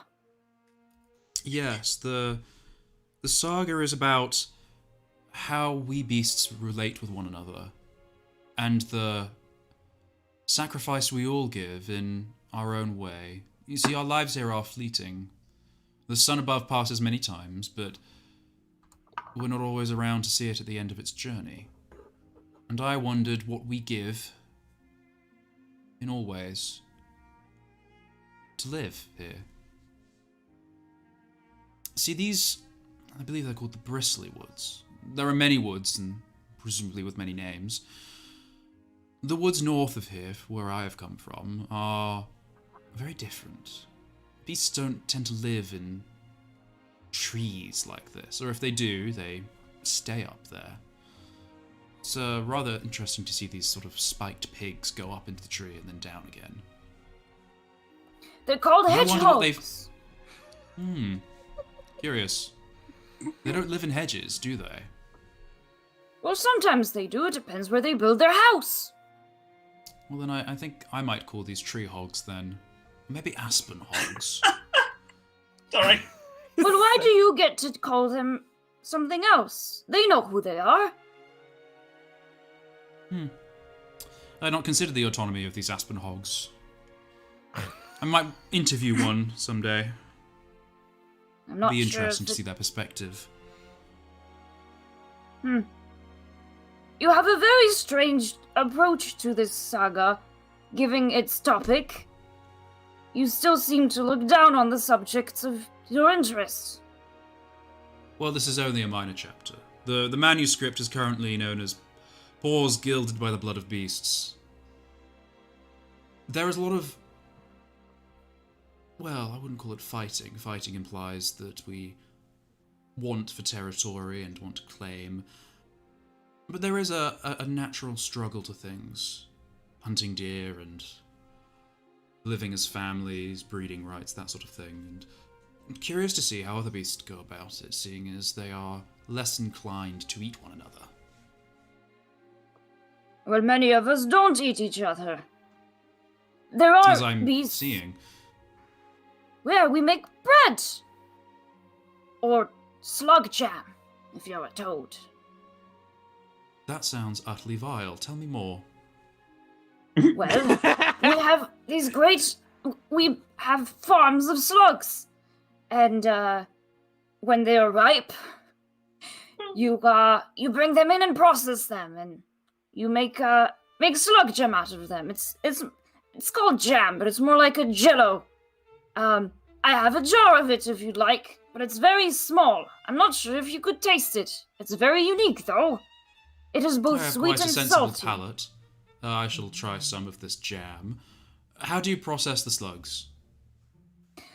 That is some details that are secret to the slug keepers.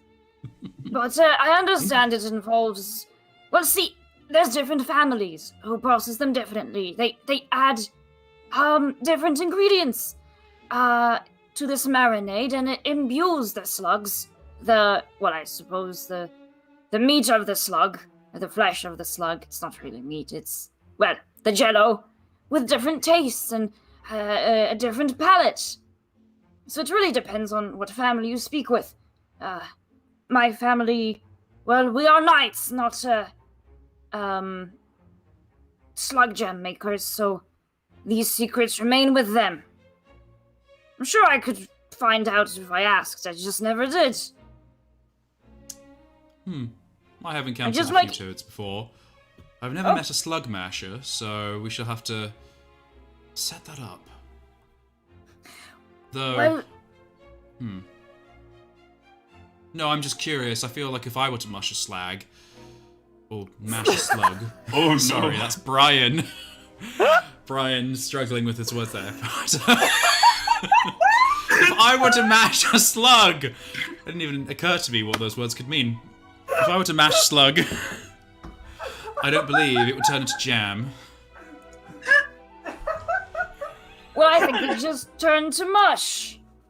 Your paws are very big, and the processing of these slabs of slug does require slightly smaller hands. You don't even have thumbs. I beg your pardon. You don't have thumbs. Look, I have 5 fingers and 4 fingers and a thumb. And the wolf sort of extends his paw out and looks at it and goes, well, I've not needed thumbs before. What does it do? It just looks Well, like an extra fleshy claw. Well, look, I can pick something up. He holds his hammer. Like, ba-da! No, his banner. He just holds his banner up. Holds his banner. I was going to say, he kind of looks at the banner and goes, well, it doesn't seem very useful. It's awfully small. Well, it's a banner. It's about so you know what order I'm from. 'Cause you're a knight too, right? Oh god. I wouldn't describe myself as a knight. And he sort of scratches at his face a little bit with the side of his paw. No, I belong to something less violent. I beg your pardon. Well, As no, knights, we're honorable. well, your purpose is to fight and to defend, uphold the honor of the society, is it not? Yes. Well, we have such knights in the north, though I belong to a college. And do you know what that is? Do I know what that is? Are there colleges in the Bristley Woods? I don't think toads have colleges. Yeah, no, But, they don't. Is it some kind of guild? One might describe it as a guild. We are an association of creatives looking to represent and recreate the various immutable forms of our world. That sounds like a lot. Well, it is. I don't think you... I believe you might one day make your own colleges. As knights, I assume you appreciate the beauty of various things that go on in the world, and that's why you seek to protect them. Yes, yes, we do. And we have sacrificed Well, much to keep them safe. Well, I might describe myself as a knight of beauty, then. if that were to satisfy your curiosity. But now that I've sated yours, tell me of your sacrifice. I've got a lot to do. Yes. Well, I know of one kind of sacrifice, and I know it very well. I suppose it could be described as a sacrifice for the greater good. At least, that's sort of the only way one can think about it, to accept it, in a way. Sacrifice is a part of life. And some say it's something to aspire to, that it's never something to regret. But the sacrifices that I've seen, or even heard of, well, I wish that they were not necessary. Toadstool squires and knights. Even my mentor fell in the Boer War, and she was the greatest warrior of them all. Sometimes I feel it would be better off if she had survived and not me. And these things just happen. We're small, and even though we are ferocious, there are things so much bigger than us. And to them, it seems even to things like you, we're not very much at all. Master Wolf, what have you sacrificed? You're here writing, and as a behemoth, you get to go wherever you please. But in a way, by being here, you constantly wring sacrifice from us every day that you stay. There's folk that are terrified. Their livelihoods are at risk, some are ending. Not to mention, well, you are a big creature. And I know that behemoths like you with teeth like that, well, there's only one thing that you eat. Have you finished? Oh yeah, I think he'll just say, and with soliciting that sacrifice from us, I don't know if you knew, but now you do. And it is in your power to stop that. Make a willpower check. I feel like you're trying to appeal to emotion, you're trying to connect with the wolf. Can I tag my, for my new job as a warden, I have compassionate demeanor? Ooh, yes, go ahead. Ooh. Warden's such a good... Ooh, so you rolled 1, which was hijinks, and 7, which is success. So we're gonna go with success. My hands are so sweaty right now. I feel like Balthazar's pretty sweaty right now as well. Yeah, under his armor. It's poison. Same. Holding onto this fishbowl is really a lot of work. Sorry. I'm gonna say you connect with the wolf. Your words seem to come through to him or to them. The wolf looks down at you as opposed to through you or at you. You get the feeling the gaze changes slightly. And the wolf looks away towards Aspen Grace and then says, "Well, I sacrificed my cubs."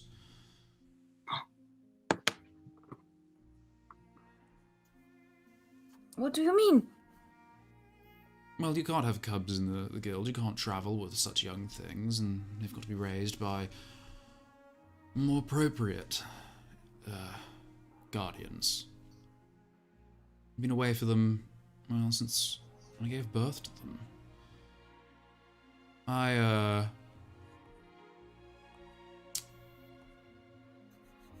have other things that I make that will change the world and have that impact. And this manuscript is one of them. I feel it's very curious to think of sacrifice. I feel it's a very interesting subject, and, well, that's why I would like to ask all of you little things. I think I'm the first, well, of the college anyway, to consider you to be able to sacrifice. I have a friend at home who would rather eat you. Though perhaps not you. I've tried toad once and it was not very We're inedible. I have found rather sour.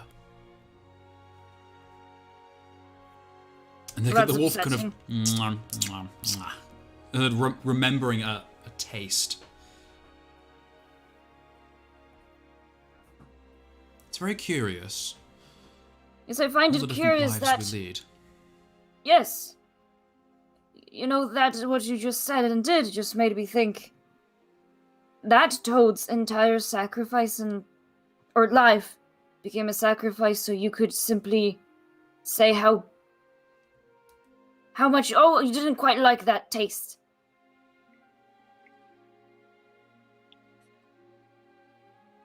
It's hardly fair for that toad, is it? Make another willpower roll. You're still trying to connect, Yeah. but I'm going to say you have disadvantage with this one.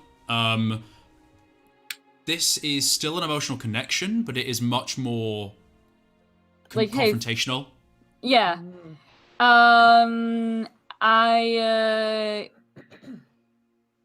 looking if I can tag something. In a weird bug whisper.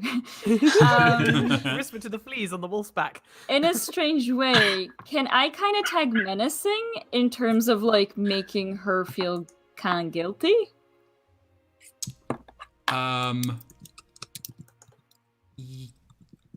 Like this tiny thing. I'd allow it. I'd is allow it. telling you like, Yeah. hey, okay, straight roll.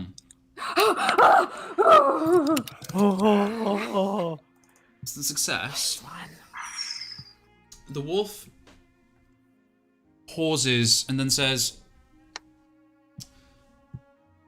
I didn't ask to be a wolf, did I? I suppose none of us asked to be what we are. But I despite can't help that I have to eat. well, Though that is a consideration, I will make a note of it, that sacrifice from one angle is not from another. the beasts that eat meat, many of them, well, the smaller folk, live among us. And they eat fish.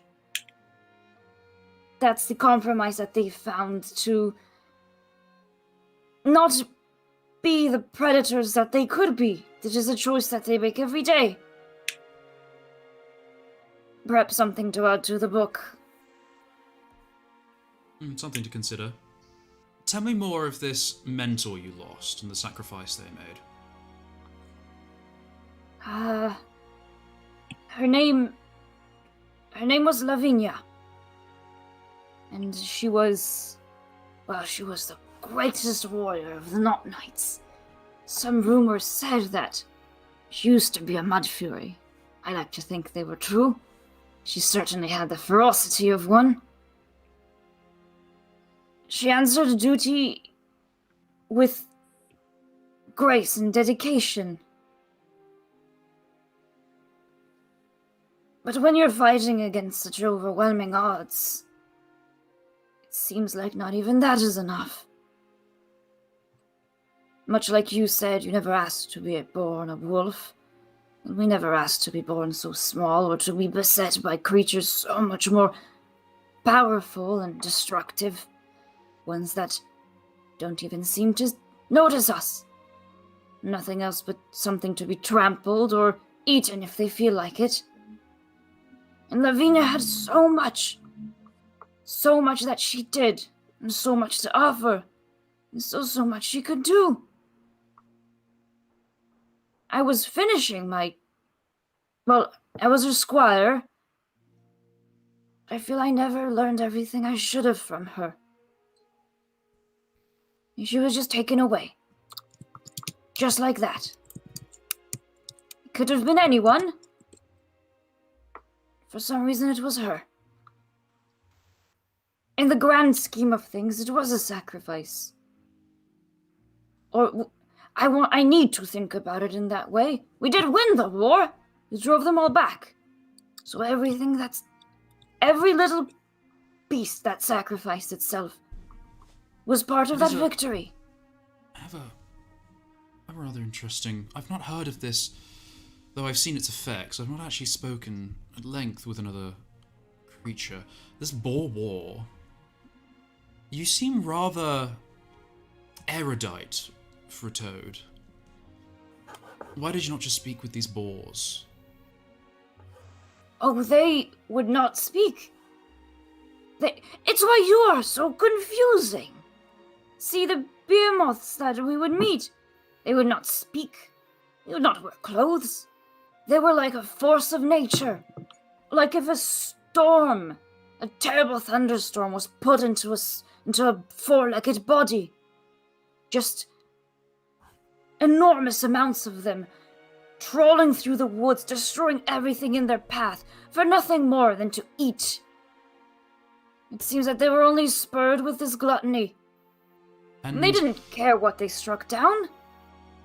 And you did not like these boars. They didn't converse with you. And you wouldn't want them to come back, would you? Well, if they wanted to speak with us and hear us out, we would tell them. Please don't do this. This may not seem like much to you, but it is everything to us. That is interesting. Well, the Union up north, give us tributaries. Takes away much of that bothersome running and biting. And the wolf, they make a note in their paper. You notice it's not in the same line that they've been making a note of everything you talk about. They make a note at the side of the page. Mm-hmm. Ooh. Oh god. I think Balthasar would say, because they seem nice. I think Balthasar would say, you say you don't know much about the Bristley Woods, but you know, what I said, the boars that we fought were a certain way, and you are very, very different. But when people see you, they see it's that same fear. The silhouette of something enormous looming at a distance that could kill you on nothing more than a whim. There's no beseeching a higher power or a justice. You yourself are like a force of nature to those like us. And it is why, despite all of your intentions, which do seem well, or do seem good, your presence here has caused an incredible amount of strife. And, well, when people are afraid, they sometimes gravitate towards very strong convictions. And that boer war didn't end that long ago, which was no more than perhaps 2 months ago. And there are still people around who will see you as a danger and think, well, if we took down the boars, perhaps we can take down a wolf. Make another willpower check. This is just to see the reaction. And again, at disadvantage. This is again confrontational and tinging on that sort of threat. Yes. Can I tag my chivalrous etiquette, as I am speaking from, like, honor and being someone who wants to appeal to the truth and to, like, a goodness? Okay. I'll let you make a straight roll.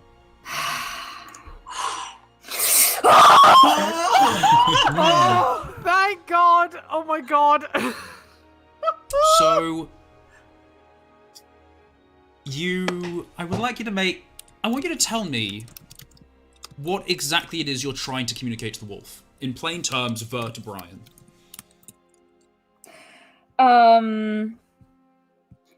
I think he's looking at her with an intensity, because in a way he's trying to navigate both his oath to Flynn while also extending compassion to this wolf. And I think he's speaking, like, very truthfully, very from the heart. Like, he's this open, honest little toad knight. And they know what a knight is, right? So they kind of have this idea of someone who upholds like society, the social kind of peace and is some kind of paragon. But I think he will be looking at her very intensely with those gold gleaming eyes to an extent where maybe they even make this impression on her. Like, whoa. To kind of underlace what he's saying with you might be in danger. Even if you don't think you are, there's people who might not like that you're here. And he keeps kind of saying, you're causing this strife and people are going to be upset. You shouldn't be here.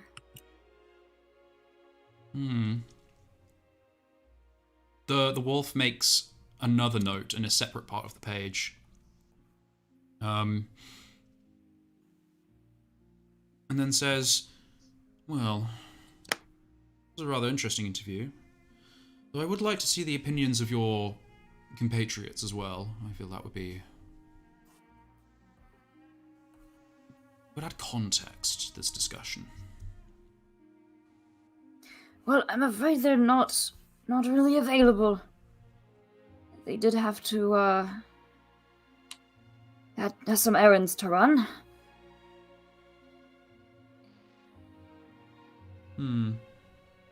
Would the interview from them be perhaps the last piece of information to contextualize whatever it is you have been writing down? Well, I have other places I'd like to move on to write about.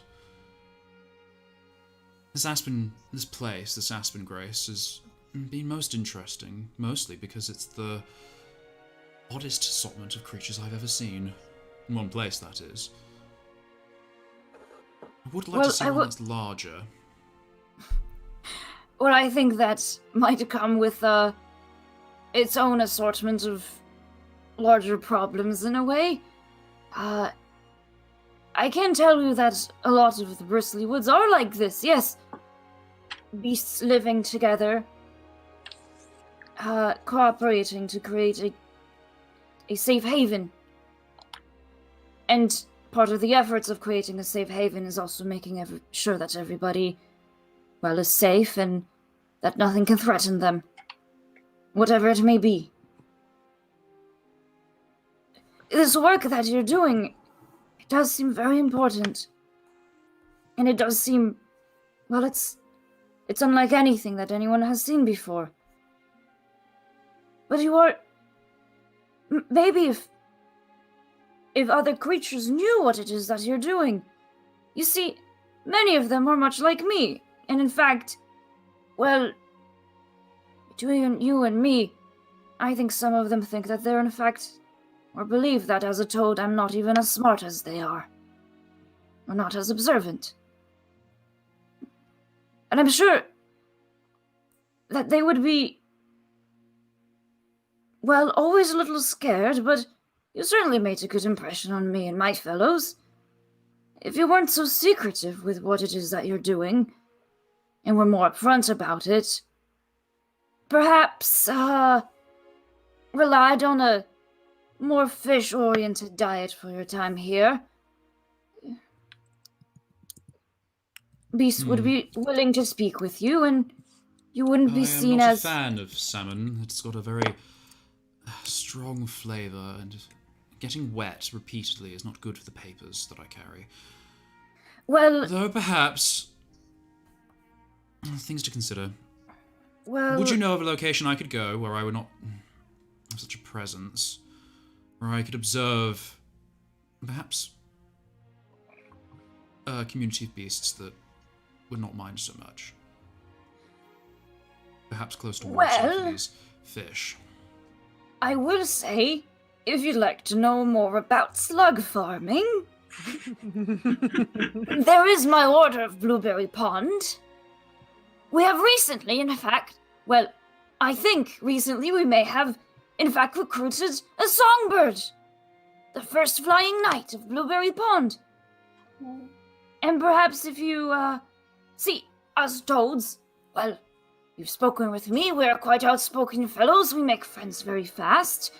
Maybe if you worked with Blueberry Pond, they could speak on your behalf with the fort of Bramble Dam. It has more beasts living together. It's all over the waters.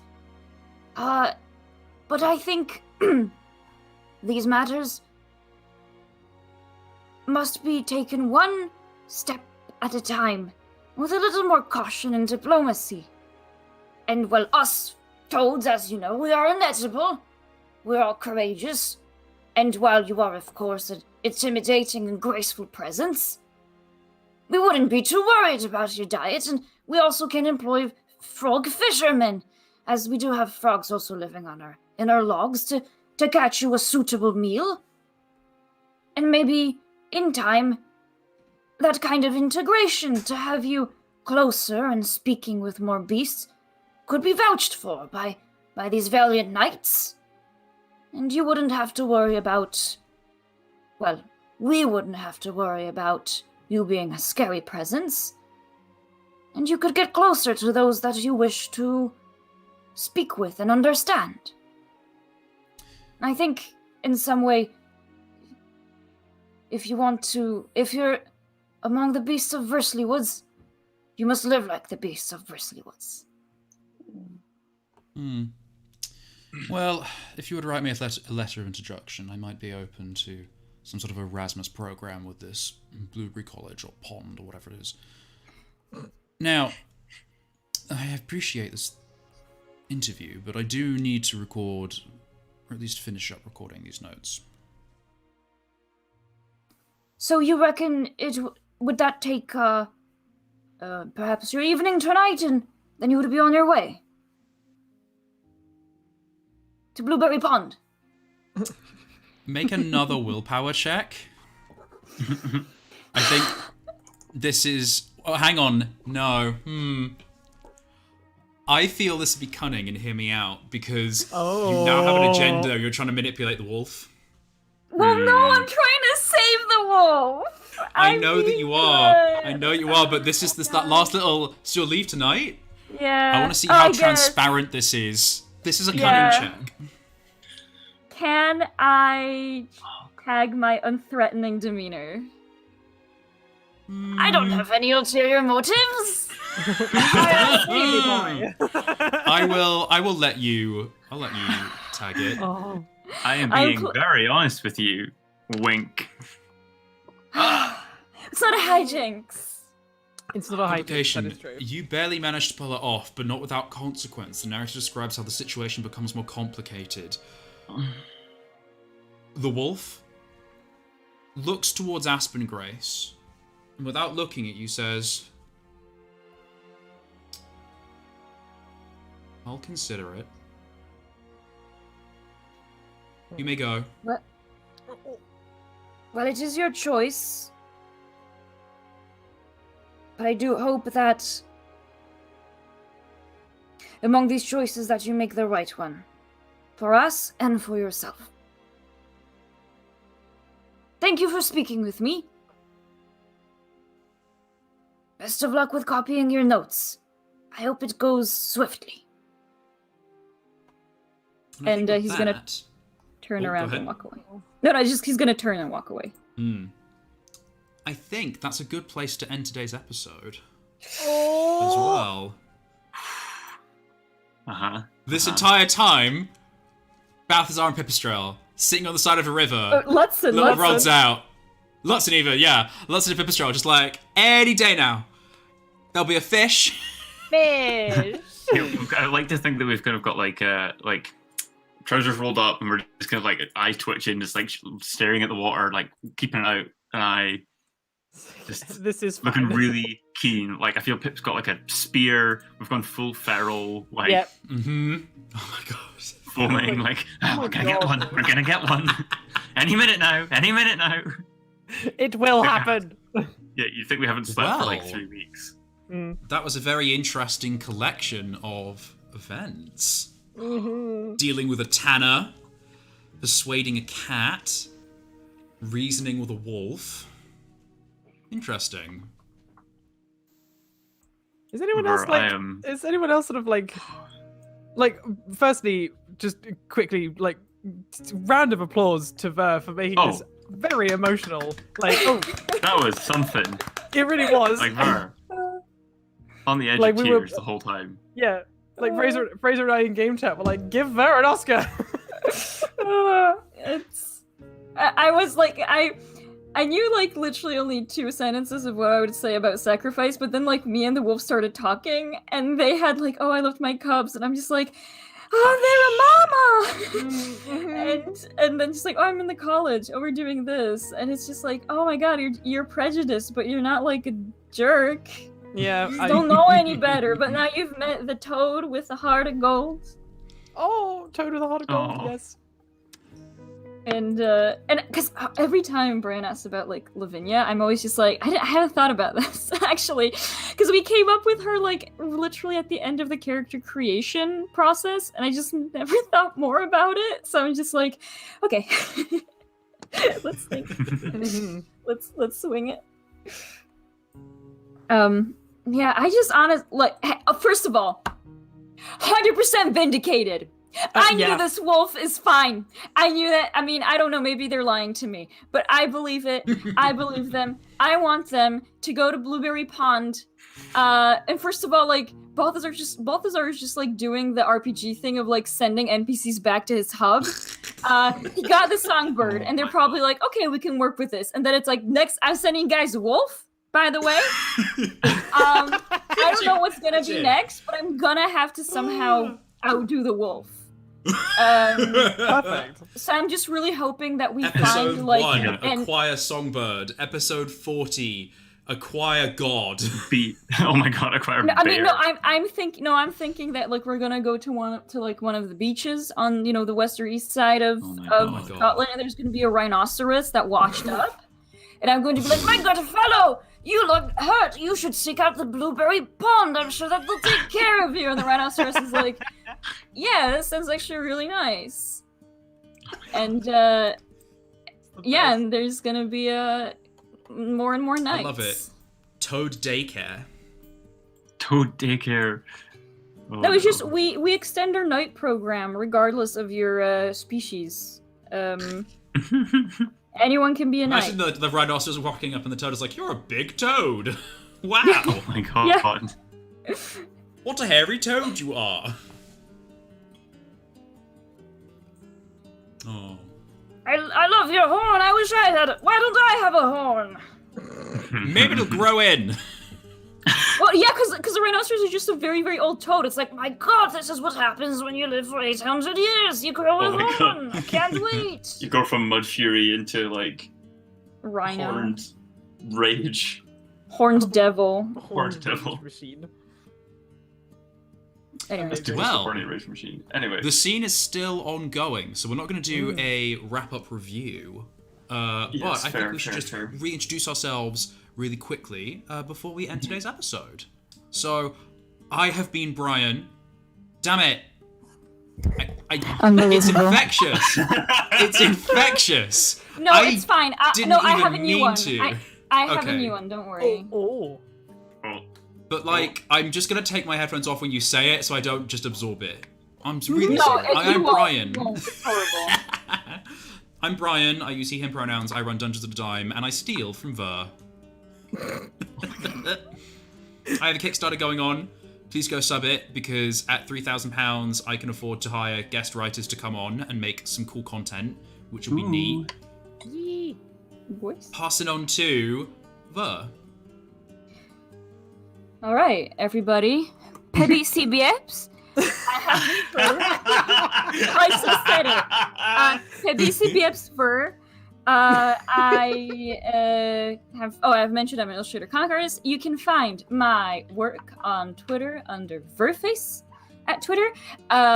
The aforementioned comics, I don't show in full, but I do show snippets of what I'm working on Patreon, also under Verface. You can also find me on Tumblr under Sticks and Sharks. It is not updated as often, but if you don't like Twitter, then that's another option.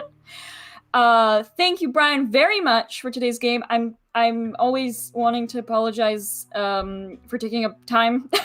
Don't it was apologize. really It was beautiful. Balthi-centric today.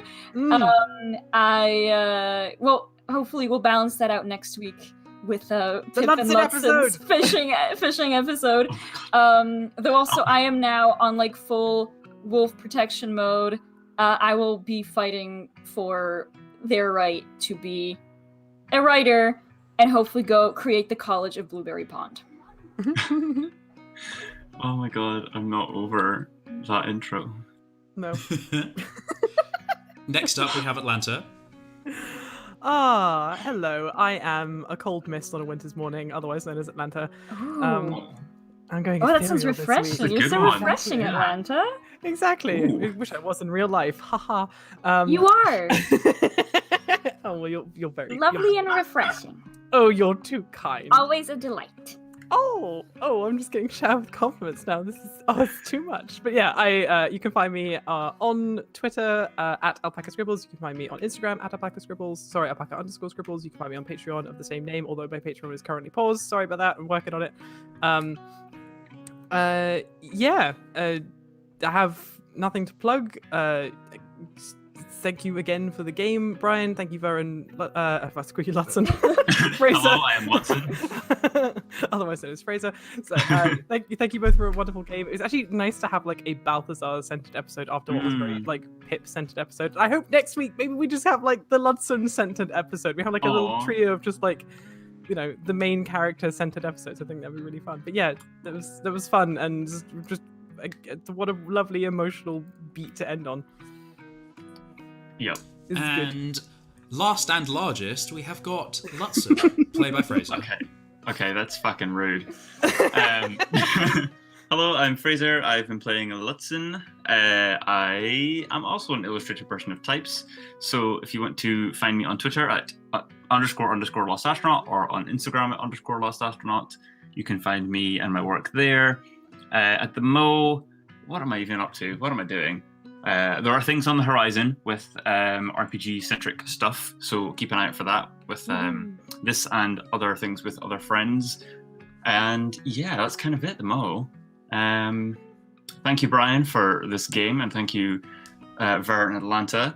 Ver, again, I just want to dedicate my outro to your beautiful performance. The Oscar is on the way, or we'll post it to you.